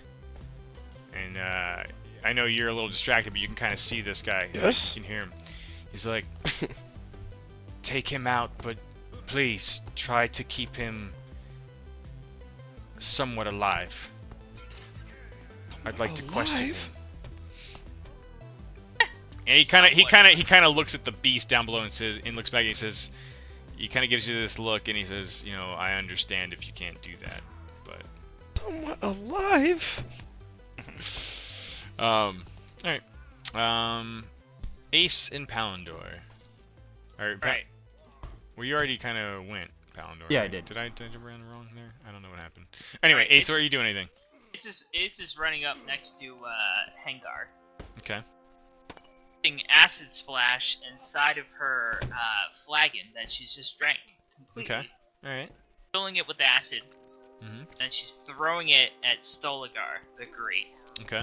Like she's like, yeah, you motherfucker! And she throws her beer at him, but it's full of Yeah. acid. Okay. All right. Yeah. People, but there's been like sort of heckling, people throwing random crap into the pit at fighters and Yep. stuff. Like nothing too notable, up till now. But yeah, go for it. Throwing acid right in his face. So you're just doing a little acid splash take on that? Is that what's happening? Okay. Yeah, that's the deal. All right. Here, I'll do this. Oh wait, how do I do? So he has to make a dex save versus your DC of 16. He's looking very, even though not completely held or magically staying put, he still looks pretty plastered against the wall. And you pretty easily splash your drink down onto him. Go ahead and roll damage. What is that, like is that a little flame icon next to your spell there? magic missile, discuss. All the way at the top, spell cantrips. Okay. Oh, I got it. Learn your sheet, Oh, bitch. Jesus, come on! And it seems to do pretty much nothing. What? I'm It not seems even to gonna do mark it down. 1 point of damage to him. Oh no, now you're rolling like a Palandor. Yeah. Palandor, that was pretty much your turn, right? Yeah. Okay. That's- Ara Orog character here, nodding at Peck, kind of looks at Brugark hesitantly, like as if he's unsure if you're on the same page. I don't know. You guys make eye contact, Brugark. I don't know that guy. Which direction were you heading? Like if your trajectory was like going that way? It kind of making it look like I'm going to Orog. Ooh, okay. Making it look like it. All right. Your well, lady is in trouble. He's looking. Yeah, I mean, you did. Nah, your she's your fine. attention did just kind of get pulled to her, almost seemingly being decapitated. That's true. So. It's like sinews. How does my Infernal Legacy work? Can I use that as a any time, pretty much, right? We'll talk when it's your turn again. Klug, if I right. may, out of character, just turn into a goddamn spider and save her ass. Just fucking get over there. Turn to an eagle. I don't. Whatever. Something majestic. If it comes to that. For the sake of my interpretation, I feel like Brugark, your gaze, like because it's Orog's turn right now, your gaze was towards the woman and the large orc across the well. So this guy is kind of looking at you, unsure what's going on, but still acting on the kind of nod, the acknowledgement he just had from the pirate there. He kind of moves over his back against the 4-foot well and hurls a javelin at the at Stultigar giant back here. Good job. And it just fucking misses. Oh, he sucks so much ass. You kind of hear him grumbling, like, fuck. Bert the Cheater is just completely stunned right now. Like, his mouth's open as if he should be screaming vocally, but it's just... and he almost starts to pull the rock out from his eye socket, and then thinks better of it, and just leaves it in there for now.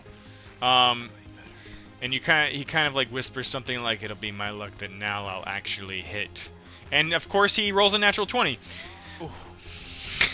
Fuck. We need, dude. This is not gonna work well for us. Did he stop rolling natural 20s? He fires this crossbow bolt, and like you can just hear him almost maniacally like laughing. Fucking course! Like just one-eyed now manages to fire perfectly straight at Seabrook. And Seabrook takes 17 points of damage as a crossbow just punches right through his chest. 32. He's starting to look injured, but is still staggering forward. Bert, still feeling very dazed, just kind of takes his move action to move towards the stairs, looking to hide a bit. And we go back to Peck, still staring at his Oh, I know what I'm doing. undead target. Listening to what Hangar said, what I want to do is I have 2 ropes on me, believe it or not. One is where the guy is hanging, and I still have a silk rope in my inventory. And what I'm going to do is I'm going to try and run at him while fucking tying it all up really hastily, might I add, and try and wrap his right arm around his head, so that I want to like run this way, juke him, run around him this way, Yeah. and then tie it on these spikes so that he's just So you're looking like confined. back, like behind him, kind of. Yeah. Like one arm is like this way, so he can't really do anything even if he's pissed. Okay. All All right. Yeah. So basically fast hands. You basically have to make a sleight of hands check in this case. Yep. All right, so go ahead and roll for that. I would have had that on my board already. Oops. Oh my god. I mean, What's going on? Can I give him a hand, Jay, while I'm at it? Yeah. So please complete the narrative. Just perfectly describe for us exactly how this goes He down. So- ejaculates. I run over here as I'm tying this knot with with my rigging experience, and as he swings his hammer at me with what little force he has, I Yeah. want to catch it with my. Yeah, he swings, and it's almost like the day's part. Like his right hand is really not the one supporting the majority of the weight of the weapon. Like you really easily just sort of loop your rope around and peel that hand off as you continue. Yeah, and take the force of his weight around him, and then I fucking tie it up to here. So there's my movement, and then Okay. I also kind of want to. All right, Kinda- just to expand on that a little bit, like you kind of loop your rope around his right wrist, and he's back against the wall right now, but then you just like almost duck between his legs and pull the rope taut as you climb up, almost spinning him around with his like chest against the wall now.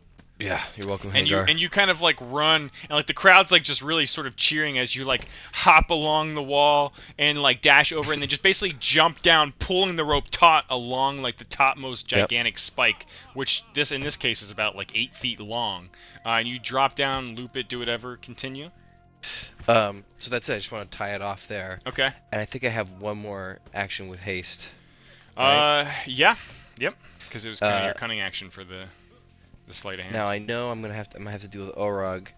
I'm hoping that we stay on the same page, but I want to kind of disappear behind this rock from Okay. Using second story work, I want to climb up on it as sneakily as possible, just kind of trying to get lost. Okay. Make a.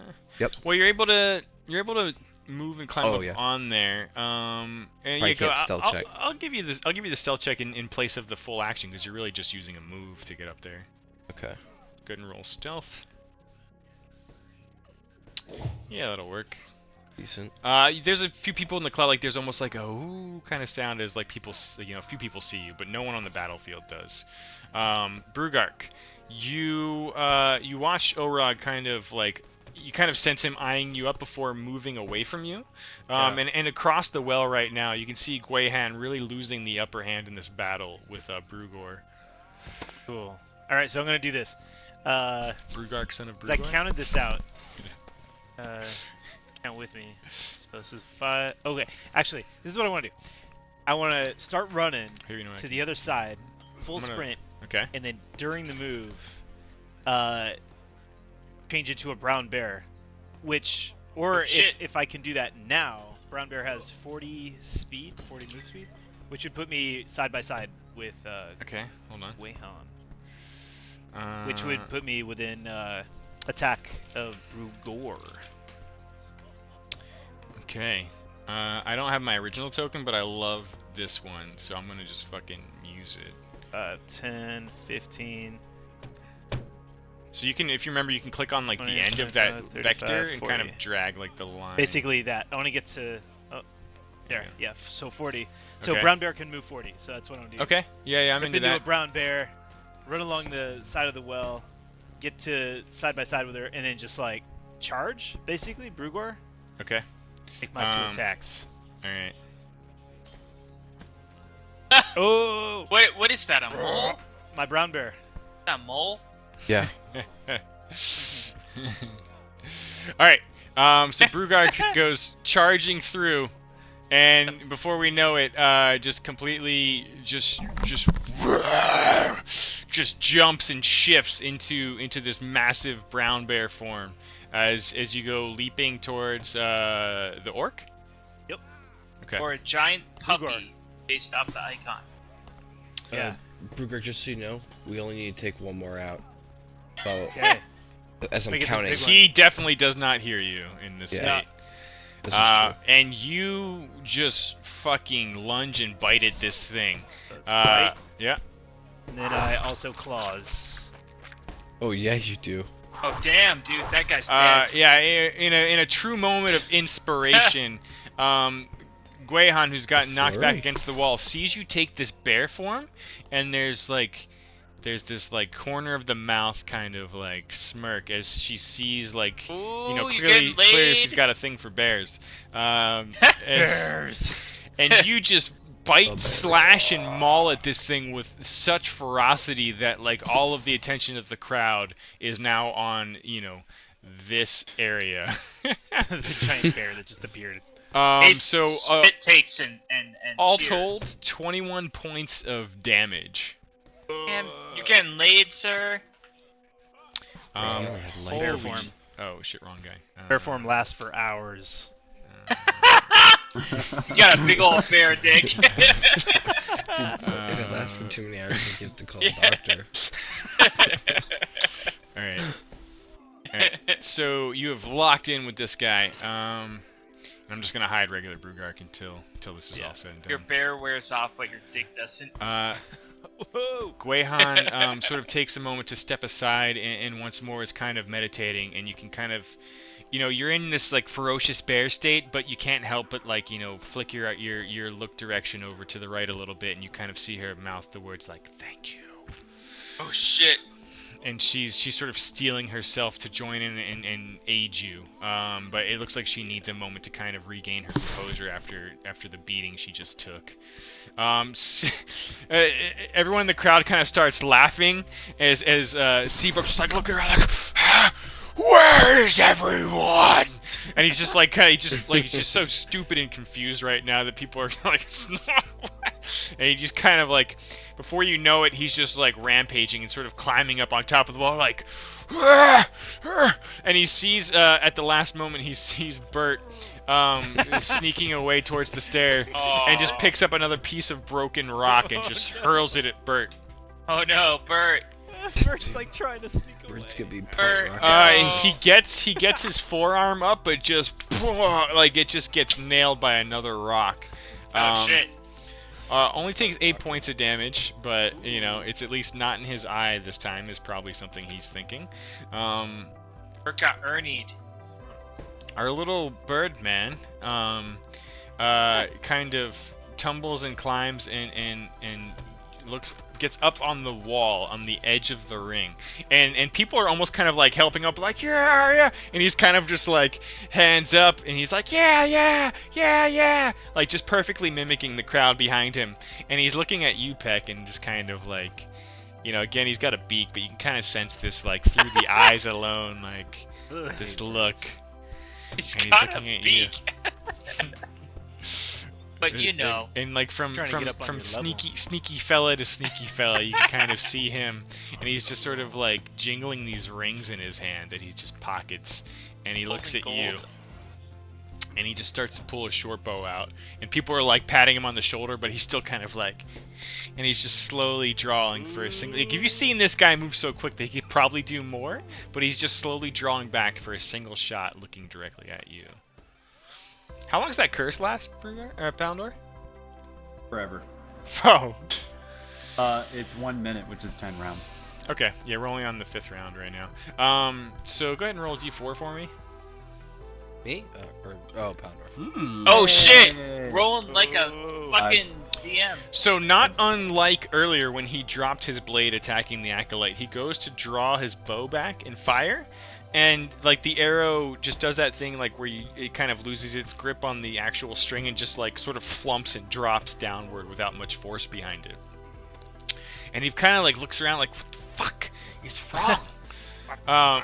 And he's just looking out, this time amongst the crowd. I don't know if he really sees anything, but he seems frustrated. He just looks and kind of glares at you, Peck. Brugar, staggering backwards with the massive bear engaged on him, slashes at Brugark, the bear, and he just fucking cleaves into you for 11 points of damage. That's okay. I got 34. Yeah. And he's now fully locked in with you. Stoltegar kind of seems to be coming to once more, and he's trying to figure out what the fuck has happened. He's like tied up. He's incredibly pissed. Peck, you rolled a natural 20 on that, didn't you? Yep. Okay. He is going to fight and try to break free with his right arm, but he's gonna have a hell of a time. Let's see how he does. He is still tightly wound up with his other arm. His left arm is free, however. Yeah. Yeah. It's Okay. It's like He reaches down and picks up his halberd, which he kind of lost grip of, and he's just clutching it left-handed, and he's kind of like just glaring out on the defensive through clenched teeth, just staring at the pillar where you stand and at Orog, who's directly in front of him, just kind of waiting. Ace and Palindor?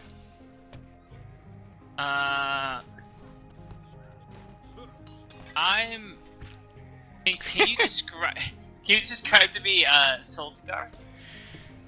He has his right arm very tightly wrapped, all like in this crazy sort of way. It looks like the rigging of a pirate sail up there. He is tightly bound with his right hand and just loosely holding his halberd with one hand. And he's managed to turn himself sort of partially around. But he's not able to face entirely forward. He's kind of like twisting around, trying to look the best he can, and keep his chest facing outward. But it's definitely a chore.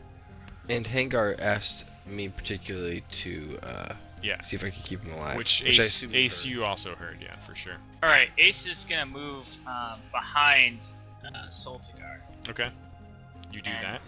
She's going to underhandedly cast Prestidigitation. He's gonna cast like just a blinding light in front of this guy. Okay. Just for him. And okay. She's gonna attempt to blind him with Prestidigitation. Okay. So, I feel like Is that in the rules? Is that a thing? I've been fair so far tonight. I've already said it a couple times, but you've made no intention of trying to hide your spell casting. And it's a cantrip, to be fair. It is a minor magical trick. But unlike everyone else, I'm going to make you roll a sleight of hand check. Okay. So go ahead. It's on on your skill sheet at the bottom. Just where it says that +2. Yep. Just double click or drag that into the roll table. Okay. Having cast this many times, you're able to do so on the sly as you kind of, for a moment you catch a few eyes on you as you push towards Stoltigar, clearly a strong point of attraction on the battlefield. But you manage to do your little cantrip, and there's like a little burst of light. What's happening? Yeah, it's basically like he's looked into a flashlight. Like he's got that sunburst in his eyes. Okay. Where light bursts forth, and there's a bit of confusion around the crowd, and once more there's murmurs, but no clear indication of what's happening. But again, I see some strange light. You kind of hear people whispering, but no one really knows what's going on, and most people don't give a shit. They're enjoying the show. Palindor, what are you doing? All that matters. Palindor walks over to Demon Shield. He's like, "So, fun fight, huh? Yeah, you having a?" I'm looking forward to the morrow. Yeah. Who do you think's the fiercest opponent or component of this giant cog of a fight? I'm from Canada. Oi. That slack-jawed barbaric beast your friend just tied up is quite interesting. Though your friend is quite slippery himself, no? Oh, he's sort of massaging his mustache. His beautiful, my friends, enormous mustache. Oh, all my friends are quite slippery, as it turns out. Are any of your friends down there fighting? I don't have any friends here. Oh, that's sad. Let me get you another drink. People tend to hold a grudge when you've beaten them to the point of death several times. Oh yeah? You fight a lot here? Oh yeah. Yeah? And yeah, he hears you ordering. He says, "Yeah, oh, appreciate that. Make it a table breaker, why don't you?" Oh yeah, your 8th one tonight. Sure, yeah, I'll get another one. Palador, are you going home with him? He tonight? kind of clasped you on the shoulder. He's like, "Yeah, you're all right. Oh Yeah, my god. Next round's on me." Oh, okay. What's your name? Oh shit. My name is Pamphlets? Palandor. As it turns out, I also have these pamphlets. But no, I won't Palador's give it to getting you. laid. I won't give it to you now. Well, All right. Well, he seems interested. He reaches to take one of them. Oh shit. This is just a little pamphlet on the Lord of Light. You know, he's kind of rules. So, if you could imagine, he's got this massive fucking shield that he's basically just been like leaning on, right? He's kind of standing there, like arm on the shield, but more like open to you, like taking the pamphlet. Interesting. And he kind of just fully unfurls the thing. And he goes over on the board where there's like numerous things tacked up and takes like some of the rusted nails and just sort of pins it open face on the back of his shield. And he's just leaning there kind of like scanning it from time to time while sort of, his view sort of like watching the field, like scanning the pamphlet, watching the field. Now, if one was to scan this pamphlet, what would they see on like page 1, page 2, page 3 exactly? The very first one is that picture of Lathendir holding the baby. Oh yeah, That's the very first one. Okay. And Palandor leans over and he's like, "See, we're like the baby here," and like. And he's bathing us in the light. Palador's getting laid. And he's kind of nodding, looking back at the. This year's a baby. But You're like the baby. Oh, there we go. Yeah. We're all like little babies, little man babies. Palador's light. Yeah, he's But we bathe in the light. It cleanses us. It's what causes us to do good things in the world. Light. It's like honey, and honey is sweet. The light is like nature's sweet tooth. Oh god. Hold on, I had to get this. I had to find it. Oh! We're all bathed in the light of Lathendir. Yeah. Lathendir's honey. It looks like he's inspecting his nutsack. Sorry, I was so enraptured with staring at the image, I missed everything you said after that. Could you go on? What the baby, the light? What is this all about? We're all like man babies. twirling his That's mustache. like what we are. Looks like his dong's hanging out if you look at the head. Yeah. Here's your table breaker, by the way. Here's your table breaker. Oh, and there's like as he kind of like he sees like the whole bear thing happen, and then Peck kind of sling the guy up and climb up on the pillar. He's like, "Oh, thank you. Yeah. So Interesting. I have just one question. How did you get the name Demon Shield? I mean, first of all, cool name, but also it's a bit dark for my taste personally. But, Oh, yeah, I didn't give it to myself, per se. He's, like, just kind of going on, like, really getting into character here. He's like, I fought in this thing a few times, and, this shield, this thing I found on one of my many adventures, seemed to have a bit of a life of its own, but, we've managed to work together, and the crowd, they really kind of dubbed it Demon Shield. The look of it all. He kind of like spins it around towards you, and you kind of see this visage of a very demonic face with like these big, dark, receding eye sockets and this gaping mouth and these fucking ram-like horns coming off of it. It kind of gives you the chills.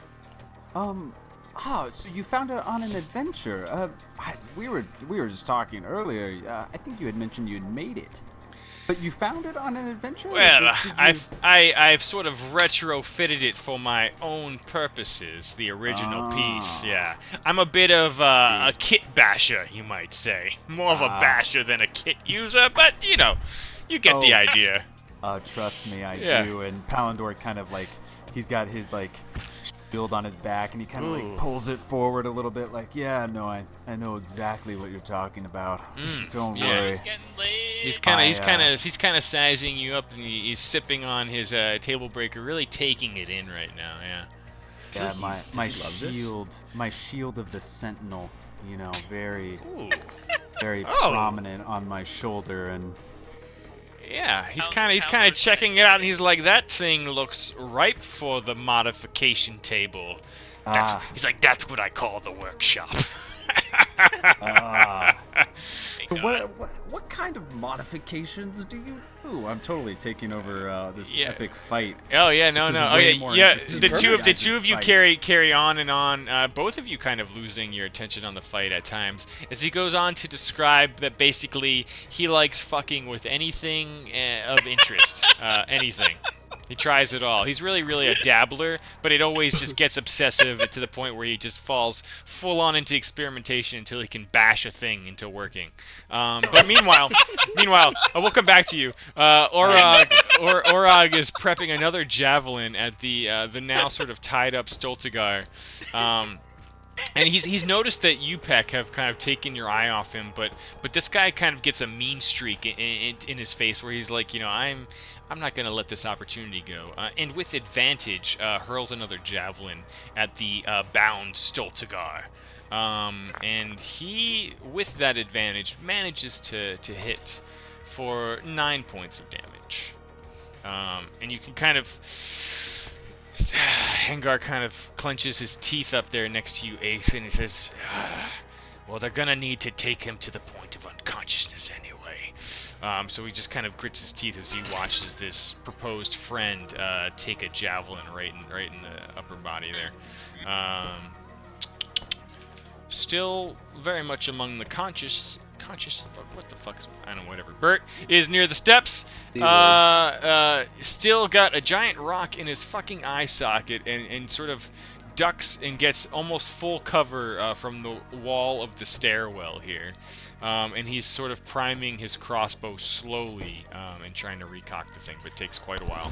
Peck, what are you doing? You got this bird guy laughing at you, just sort of up against the crowd with his short bow. That guy's a puss. I'm not worried about him. I'm gonna help Brugark now that I have total advantage at this high spot. You and certainly do. sneak Yeah. attack. Yeah. So should I turn that ADV on? How does that work? You should. Yeah. Yeah. I'm like way up here and Yeah. I'm way behind him. Yeah. And I'm just gonna fucking blast his asshole. Okay, so almost you can almost sense this guy's feeling the slight you're giving by just completely ignoring him as you fire down on the large orc. Go ahead and roll damage with sneak attack on. After you see him like completely fail his bow attack, it's like Like, yeah, this is of no concern. You fire and blast once from atop this pillar, and there's like as the black smoke clears, people are like, yeah! Like they're really fucking loving these flintlock gunshots that you're popping off in here. And like throughout the whole chamber, the whole basement, there's like now definitely like that lingering smell of black powder smoke in the air. That magic. Yeah. What else are you doing? Okay, so how is Brugor doing? Brucor is looking pretty fucked up right now. Okay. Leave it at that. Like he's not dying or about to be knocked out or anything, but he's looking pretty haggard. Okay. Well, I want to hop off. Mhm. Let's see. And get kind of full cover over here. All right. So you kind of hear like a little noise from that bird guy as you completely disappear from his view. While firing my... Oh no. Sorry, we kind of lost you there. You find your black spot again? That is a yes. I'm gonna take that as a yes. Go ahead and roll if so.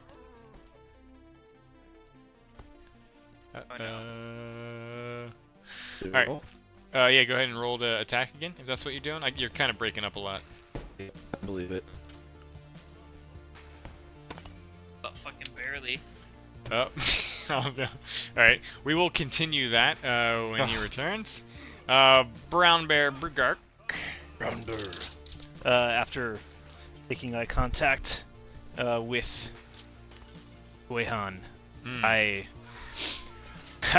don't know if Bear can smile, but then I do that and User in bring your my channel timed attack out. back to Brugor Oh, and tell him there could be only one brew okay. of any kind. User There's joined gonna your be channel. only one brew. Okay. Oh. Yeah, so it's bite and claws. Okay. Don't know which hit. Yeah, the bite completely misses, but the claws manage to rake him as he's trying to avoid the bite. For Claws, 14 claws. points of damage. Peck, are you back? Yeah. So there's an audible scream as you're sort of loading your second shot as Brugark in bear form moves in and swipes at this guy for 14 points of damage. You can go ahead and fire your shot off as well. Oh, damn it. You're firing and the shot just completely. It's all you can do to not hit the bear, but it just sort of sails wide past both of them. Are you doing anything else, or are you just holding there now? Now, I'm just kind of trying to lay low for a second.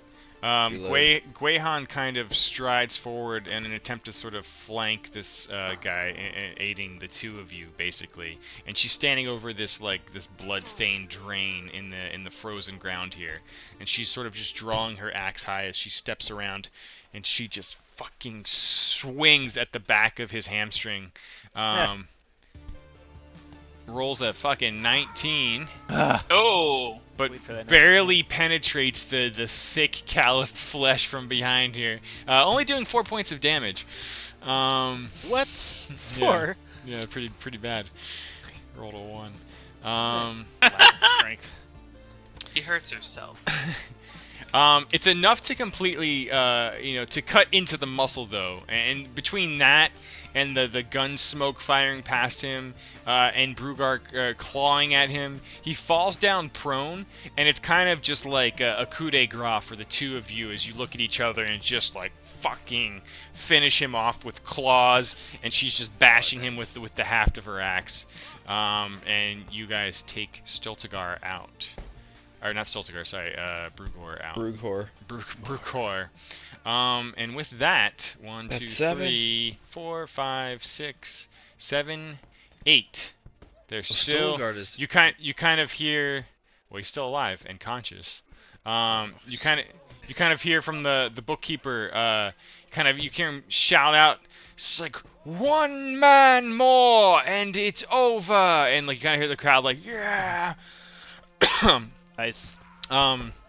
So we come to Seabrook, who hearing this Dolcigar or Seabrook? just seems Ultigar. totally fucking enraged, and he just jumps down after Oh, no. Bert. No, Bert, And goes charging at him, and you see him kind of bringing this fist back, and the crowd's like letting a gasp out, as like almost as if in slow motion you can see him getting ready, trying to pound the stone that's in his eye and just slam it with his fists. And he goes and he just swings once. Completely misses, and Bert Cheater's like ducking, like no, and like ducks out of the way, and his fist slams against like the wall of the stairwell, and then he brings his other fist around, completely dropping his battle axe in the process, and once again swings and just punches the wall, and Bert the Cheater tumbles and rolls out of the way, and everyone's like there's a gasp, and like some people are cheering, some people are booing. It's kind of heads or tails. Kenku, the little bird creature, hearing this, goes to try to take advantage and hops to the pillar that Peck just left, and almost like being an opportunist, fires it at the tumbling and rolling Bert the Cheater with some advantage, trying to end this combat. Oh my God. Oh no! Not Bert, no! And his arrow, you can kind of hear it let loose and fly true.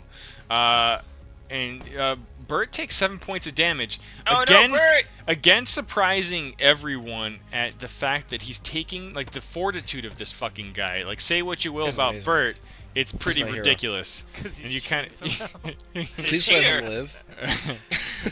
the Kenku kind of curses and spits in that direction.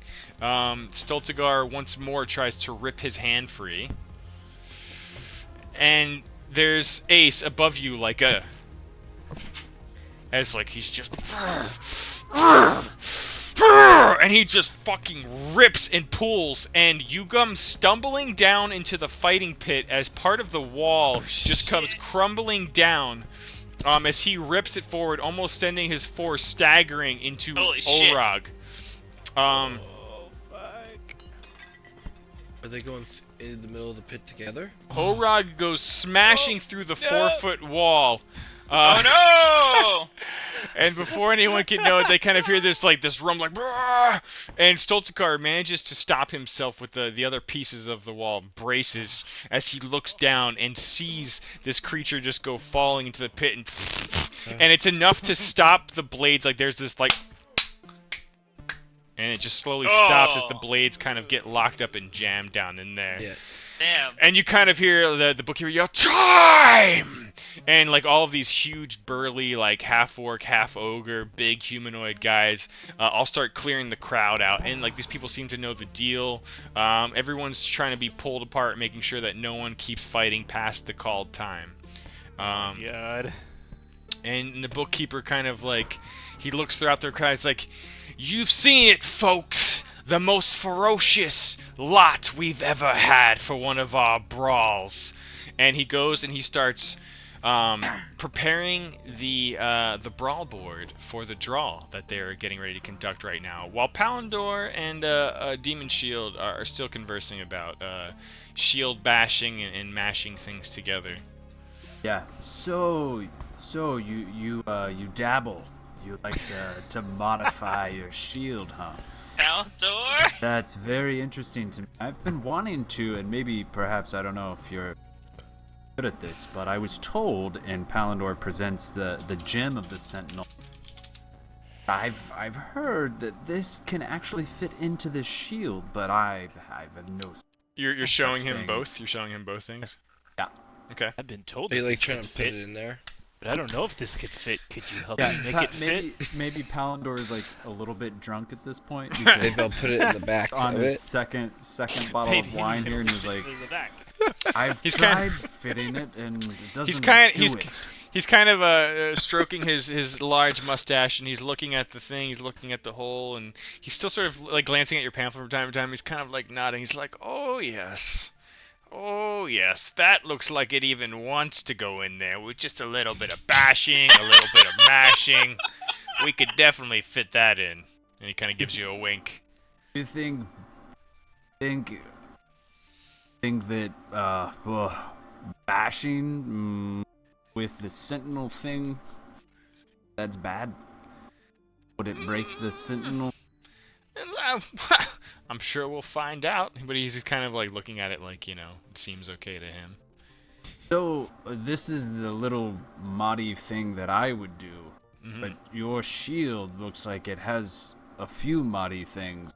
What kind of moddy things do you moddy on your shield? Yes, you're very fixated on that particular word, I see. But the moddy things, it's already in the shield. He's like, "You'll see tomorrow." I don't know what that means. Yeah, you will.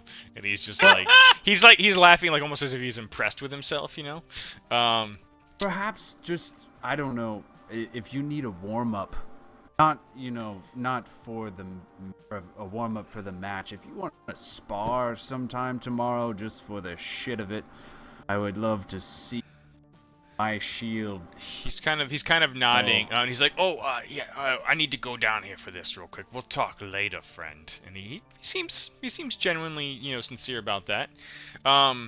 The bookkeeper, along with like this huge entourage of scary-looking types. Brugark, are you staying in bear form? Up to you. Crowd seems to like it, but you don't have to. Everyone seems non-violent. Yeah, like everyone's sort of been restrained. There's a lot of sort of peacekeepers. A couple people have come down and appear to be trying to heal people to the best of their ability. It definitely looks like Bert, the cheater, is not going to be getting that eye back, however, but they are able to remove it and cure him quite a bit. You can tell that they want everyone in prime condition for a good show tomorrow. So this is definitely not a case of kick people into the fucking pit. They've even brought the grate back in, the iron rock grate, and they've put it back over this thing, so it's completely filled in again. But they're basically trying to gather everyone up in like, to basically stand around the pit and look cool for the crowd while they get ready to do the draft. Did Ace take damage as she fell down? You did. You definitely took 6 points of damage as you sort of just stumbled and fell 8 feet down in there. Yeah. Rugark sniffs at Goehan. It licks her wounds. All right, She kind of strokes the back of your neck. I'm gonna be an adult. I'm gonna be an adult about this. I'm gonna take 6 points of damage. Okay. Are you climbing back out, or what are you doing? No, I'm still in the pit. Okay. Everyone, they're trying to get everyone to sort of stand around, like in a semicircle. You can kind of position yourself where you want. Seabrook kind of like takes the opportunity to climb up on the wall. Stultigar is kind of like half in a daze. Bert was figuring out his eye situation, and the Bookkeeper and the Demon Shield together come down with this like entourage, and basically like describe how they're gonna do the draw. So basically, everyone who is in the draw gets to roll initiative, and then in that initiative order, you're like, if you choose to go first, you can, and you're gonna roll a d8 basically, and we're just gonna go like 1, 2, 3, 4, 5, 6, 7 across on the actual tournament board here. Peck and Brugark, go ahead and roll a new initiative for me. Can you push that map back to me? I closed it somehow. Oh, nice. Thank you. Okay. Alright, 1 sec. Sorry, what was I rolling initiative for? To basically, to basically take your turn at going on the board. So I was gonna Hellish Rebuke and kill that asshole, but I didn't think I'd be able to kill him in time. Oh, Stultigar? Yeah. Oh. I don't know how much HP he has, but I Right. could have done 20 damage to him, and I feel like that's just about enough to kill him. okay. I mean, it'd be a shame if Stultigar had an accident between now and tomorrow. I'm just That's gonna what I'm saying. I'm gonna peel everyone Right. out of the combat tracker that's not actually in this, just for my own sanity. So I'm gonna Ace is gonna adult up. She's gonna take her revenge. She's gonna be happy that she fell into the pit and she's clapping. Okay. Oh, is Ace gonna get into the action? I think she might. I wasn't gonna be involved. All right. You got But it. then somebody died. So the way they describe this right now, is so like if you imagine like no one's on the board technically, and the first person gets to roll an 8-sided die in out of game terms essentially. And like if you roll, so like a number 1 would go up here if you're looking at the Brawl board, a number 2 would go here, 3, 4, Okay. 5, 6, 7, 8. So you can choose to go first, or you can choose to wait. But Peck, you're up. Go, shit, let's just get this over I with. didn't count. Yeah, go ahead. Wait, there's a flaw in our thing. Brugark is gonna have to fight Heck. If they Only Shh, we're drawing on the Only board if right they now. roll against Talk each about the other. logic later. Peck, are you rolling right now? Say again? Are you rolling right now?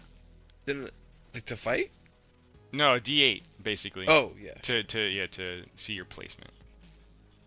I mean, at some point they're gonna have to fight Oops, Five. that's not Fight a each D8, other. That's not a D8. That's not a That's D8. not true. If one of them gets beat before the other one does. Oh, that Well, works out. yeah, but that's not good. All right. That means they're gonna be dead. Actually, I'm gonna do a different token just so it's easier for me. That's so large.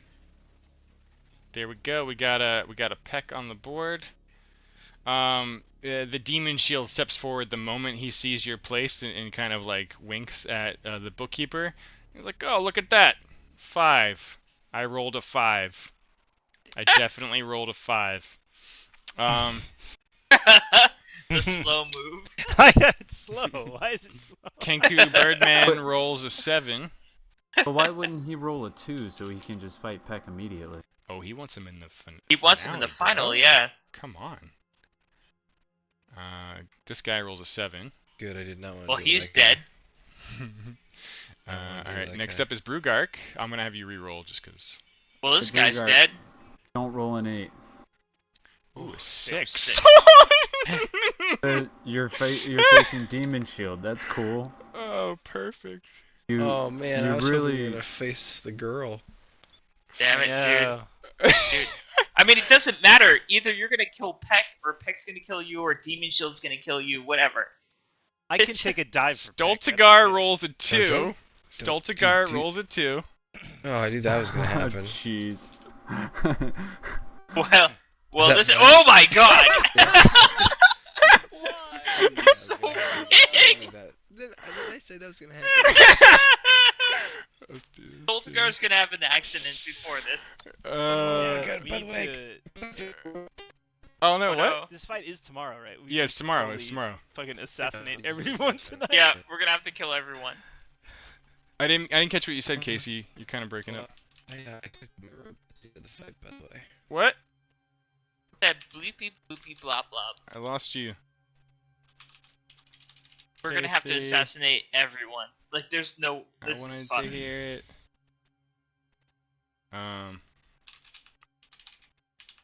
This is so fucked. Look how big his Gotta token find is. a way to rig this game. Yeah. Look how See- slow they're moving. Seabrook's over there. Guihan. Doesn't matter. Does not matter. Yeah, it really doesn't matter. Guihan. She's going here. Gonna fight whoever's the last person is. The Doesn't Seabrook. matter. She got a pass. And No, Bert. she's gonna she's no, fighting Seabrook. Bert. The bird. Fighting Bert, the cheater. Oh, Bert the cheetah. Fuck. So when we play this, are you gonna give us like a play-by-play of the fights that happen? Do you want me to?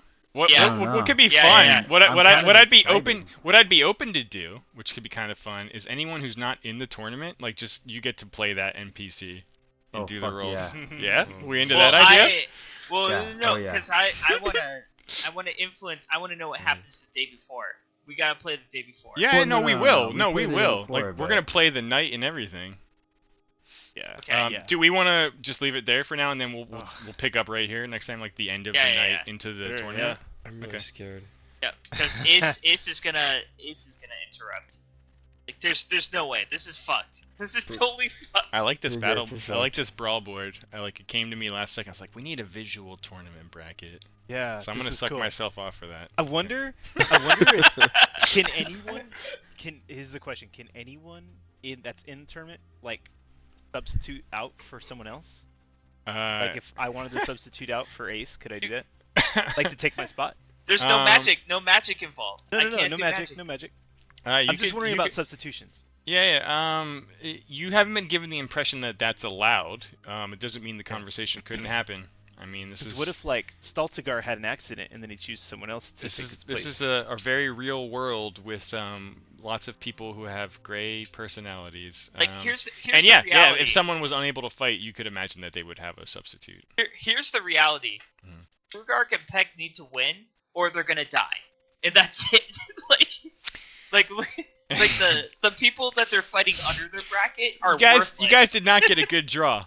No, that was the That was a most terrible worthless draw. Yeah. That's how it goes. It's alright. Either you're gonna win or you're gonna die. Like I mean, on the first round. First To be round. Yeah. fair, I thought we had killed Stoltigar. I thought he was out. Nope, but nope, I he was guess red. because he was conscious. It's really the only people that like truly got like just fucking gibbed, like the two that went down the pit, are the only two that weren't like, at least healed Dude. a tiny bit. Oh my god.